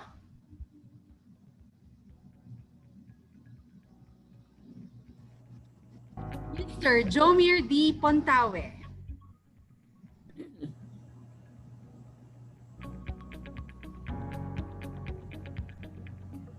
and Executive Director, Dr. Enrico C. Parinit. And to our panelists, Dr. Ralph Sherwin Corpuz, Ms. Mary Rose Ofyanga, and Ms. Mary Joey Cruz. Thank you very much to our speakers and panelists and to our guests, everyone who joined us in Zoom and YouTube since yesterday. Can we all give ourselves a virtual clap? Rest assured that all the participants who attended the forum, either through the Zoom platform or the YouTube live streaming, will be issued an e-certificate upon accomplishment of the forum and speakers evaluation form that will be provided by the DAP project team at the end of the forum for each day. Please access the evaluation form using the link shown on the screen and in the Zoom and YouTube chat box. For now po, sarado pa po yung ating forum and speakers evaluation form. After, at the end of the program, that's when we will open the link for you to be able to fill out the form.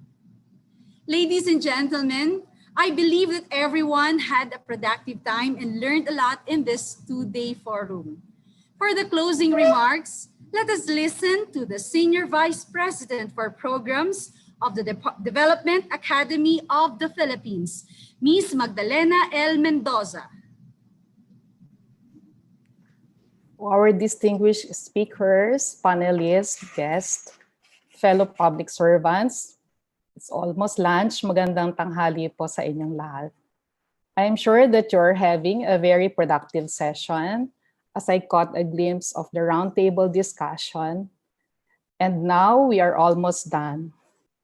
I'm the only person standing between you and your lunch, but let me conclude this year's Public Sector Quality and Productivity Forum with a few insights and how these fit into the overall objective of the forum.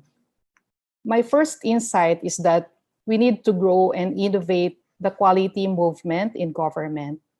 As our GQMC chairperson, Secretary Wendell Avisado, emphasized to us, and may I quote, the quality management system in government should be evolving and reinventing approaches, tools, and techniques to be able to proactively address the needs of the public and achieve citizen satisfaction in the way the government delivers its mandate, end quote.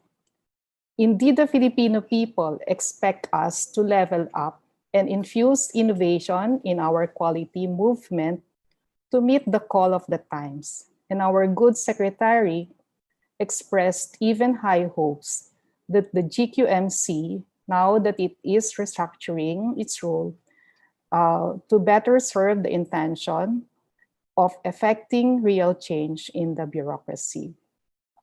On second note, we need to get our management systems anticipative and collaborative to enable agile and uninterrupted public service delivery. Yesterday, we were honored with no less than the second highest official of our land, the Vice President, Lenny Robredo, gracing this forum and imparting on us the value of providing consistent and reliable public service despite any disruption. She stressed risk-based thinking to enable government to swiftly take action to mitigate the consequences and tap into our people because they play a central role in all our quality improvement efforts. Indeed, we are reminded of the TQM maxim that the quality management system ought to be preventive and should be highly responsive, and that the underlying reason and the key to its success is the engagement of people. I am glad that these two important points were further elaborated and reinforced in the subsequent sessions. In the first session on responding to disruptions through public service continuity, our speakers talked of the new thinking, such as continuity planning, foresight, and putting people at first. Their common goal is to transform the government through smarter processes and by working smarter to ensure that public service will be made easy to use and to avail and should always be accessible to everyone. Moreover, that the government or the government service should not just be reactive, but be proactive and will not just be responsive, but be preemptive. In the presentations in the second session on rethinking public service through innovation, we saw concrete demonstration of how innovation and new technologies can innovate public service delivery. The contactless transactions and better transportation safety and mobility with built-in cyber hygiene and cyber security will be the big drivers of public satisfaction on government services during and post-crisis. It was evident in the sharing of our speakers that we are all in this evolutionary phase, but we can cope by imagining creative ways to bring processes out of traditional wilderness, tapping into innovation and technology. Before we close the forum and say goodbye, I would like to thank those who shared their experiences, our speakers and panelists, and our participants. It was a pleasure learning from you. We also thank the Government Quality Management Committee and the DAP team and the DBM Secretariat for all their hard work to make this forum happen. Knowledge sharing is an important component of what we do. Thus, the DAP is launching the Community of Practice on Facebook for the QMS practitioners in the Philippines.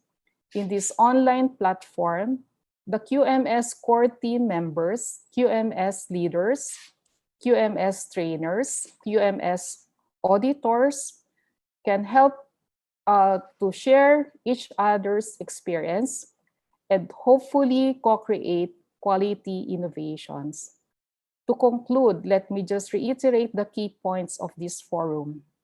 We need to grow and innovate the quality movement in the government, and we need to get our systems anticipative and collaborative to enable agile and uninterrupted public service delivery. Let us work together to innovate our quality management system in this digital age and new normal for a smarter public sector. And together, we can do this. See you in the 2021 Public Sector Quality and Productivity Forum. On this day, the first day of Simbang Gabi, please allow me to advance the warmest holiday greetings to all of you for a joyful and blessed Christmas and a bountiful and healthy New Year. Salamat po. Thank you very much, Ma'am Dedeng. As you deliver your speech, Ma'am, we can see maraming hellos from your students in the Public Management Development Program. So sa ating mga PMDP alumnus, you've seen Ma'am Dedeng, beautiful as ever. Now, may we request our participants in Zoom to please turn on your videos or your cameras as we take a group photo. Please po, lahat po tayo. From Luzon, Visayas, and as far as Isabela City, Basilan, who are here with us today, please turn on your cameras para lahat po tayo mag-capture sa group opportunity. Now, I'd like to turn you over to Burns, who will facilitate the picture taking. Over to you, Burns. Thank you, Ms. Rika. So hello, everyone. We are about to take the gallery picture taking. May I just inform everyone that we will be having 8 batches of picture taking as we have a total of 197 participants now. May I request everyone also to please stay smiling as you may be captured in each batch. So I think we're all set. We will be starting with the batch 1. So on my count, let us smile. 1, 2, 3. Smile. Okay, for a while. And now we will be having the batch 2. On my count, 1, 2, 3. Smile. For a while, ma'am and sir. And now the batch 3. On my count, 1, 2, 3. Smile. Okay, I hope you stay smiling. We are already on our batch 4. May I request everyone to please open your cameras? I am not seeing a lot of faces in the batch 4. May I request everyone to please open their cameras? Okay. On my count, 1, 2, 3. And now, batch 5. 1, 2, 3. Smile. Again, may I request everyone po, pa-open lang po ng camera. Tita Burns, unfortunately, some of them do not have cameras in their... We have no... I can't see any faces po sa batch 6, even 1. So maybe... Ayun, meron na po. Okay po, let's smile po again. 1, 2, 3. Last 2 batches po. 1, 2, 3, smile. And lastly, last smile na po. 1, 2, 3. Thank you po for your patience and may I now turn the floor to Ms. Rika. Please, Ms. Rika. Maraming salamat po sa ating lahat, mga lingkod bayani ng Pilipinas. And take note, ladies and gentlemen, that we will upload the Google Classroom, in the Google Classroom, the photos and forum recording, which will be active for viewing only. So once again, it's 9 days countdown to Christmas, okay? Whatever experiences we had in 2020, let us not forget that Christmas is still worthy to be celebrated with our families. Maraming salamat po to all our participants. Daghang salamat. Muchísimas gracias. Magsukul po sa inyong lahat. Bye. See you next year.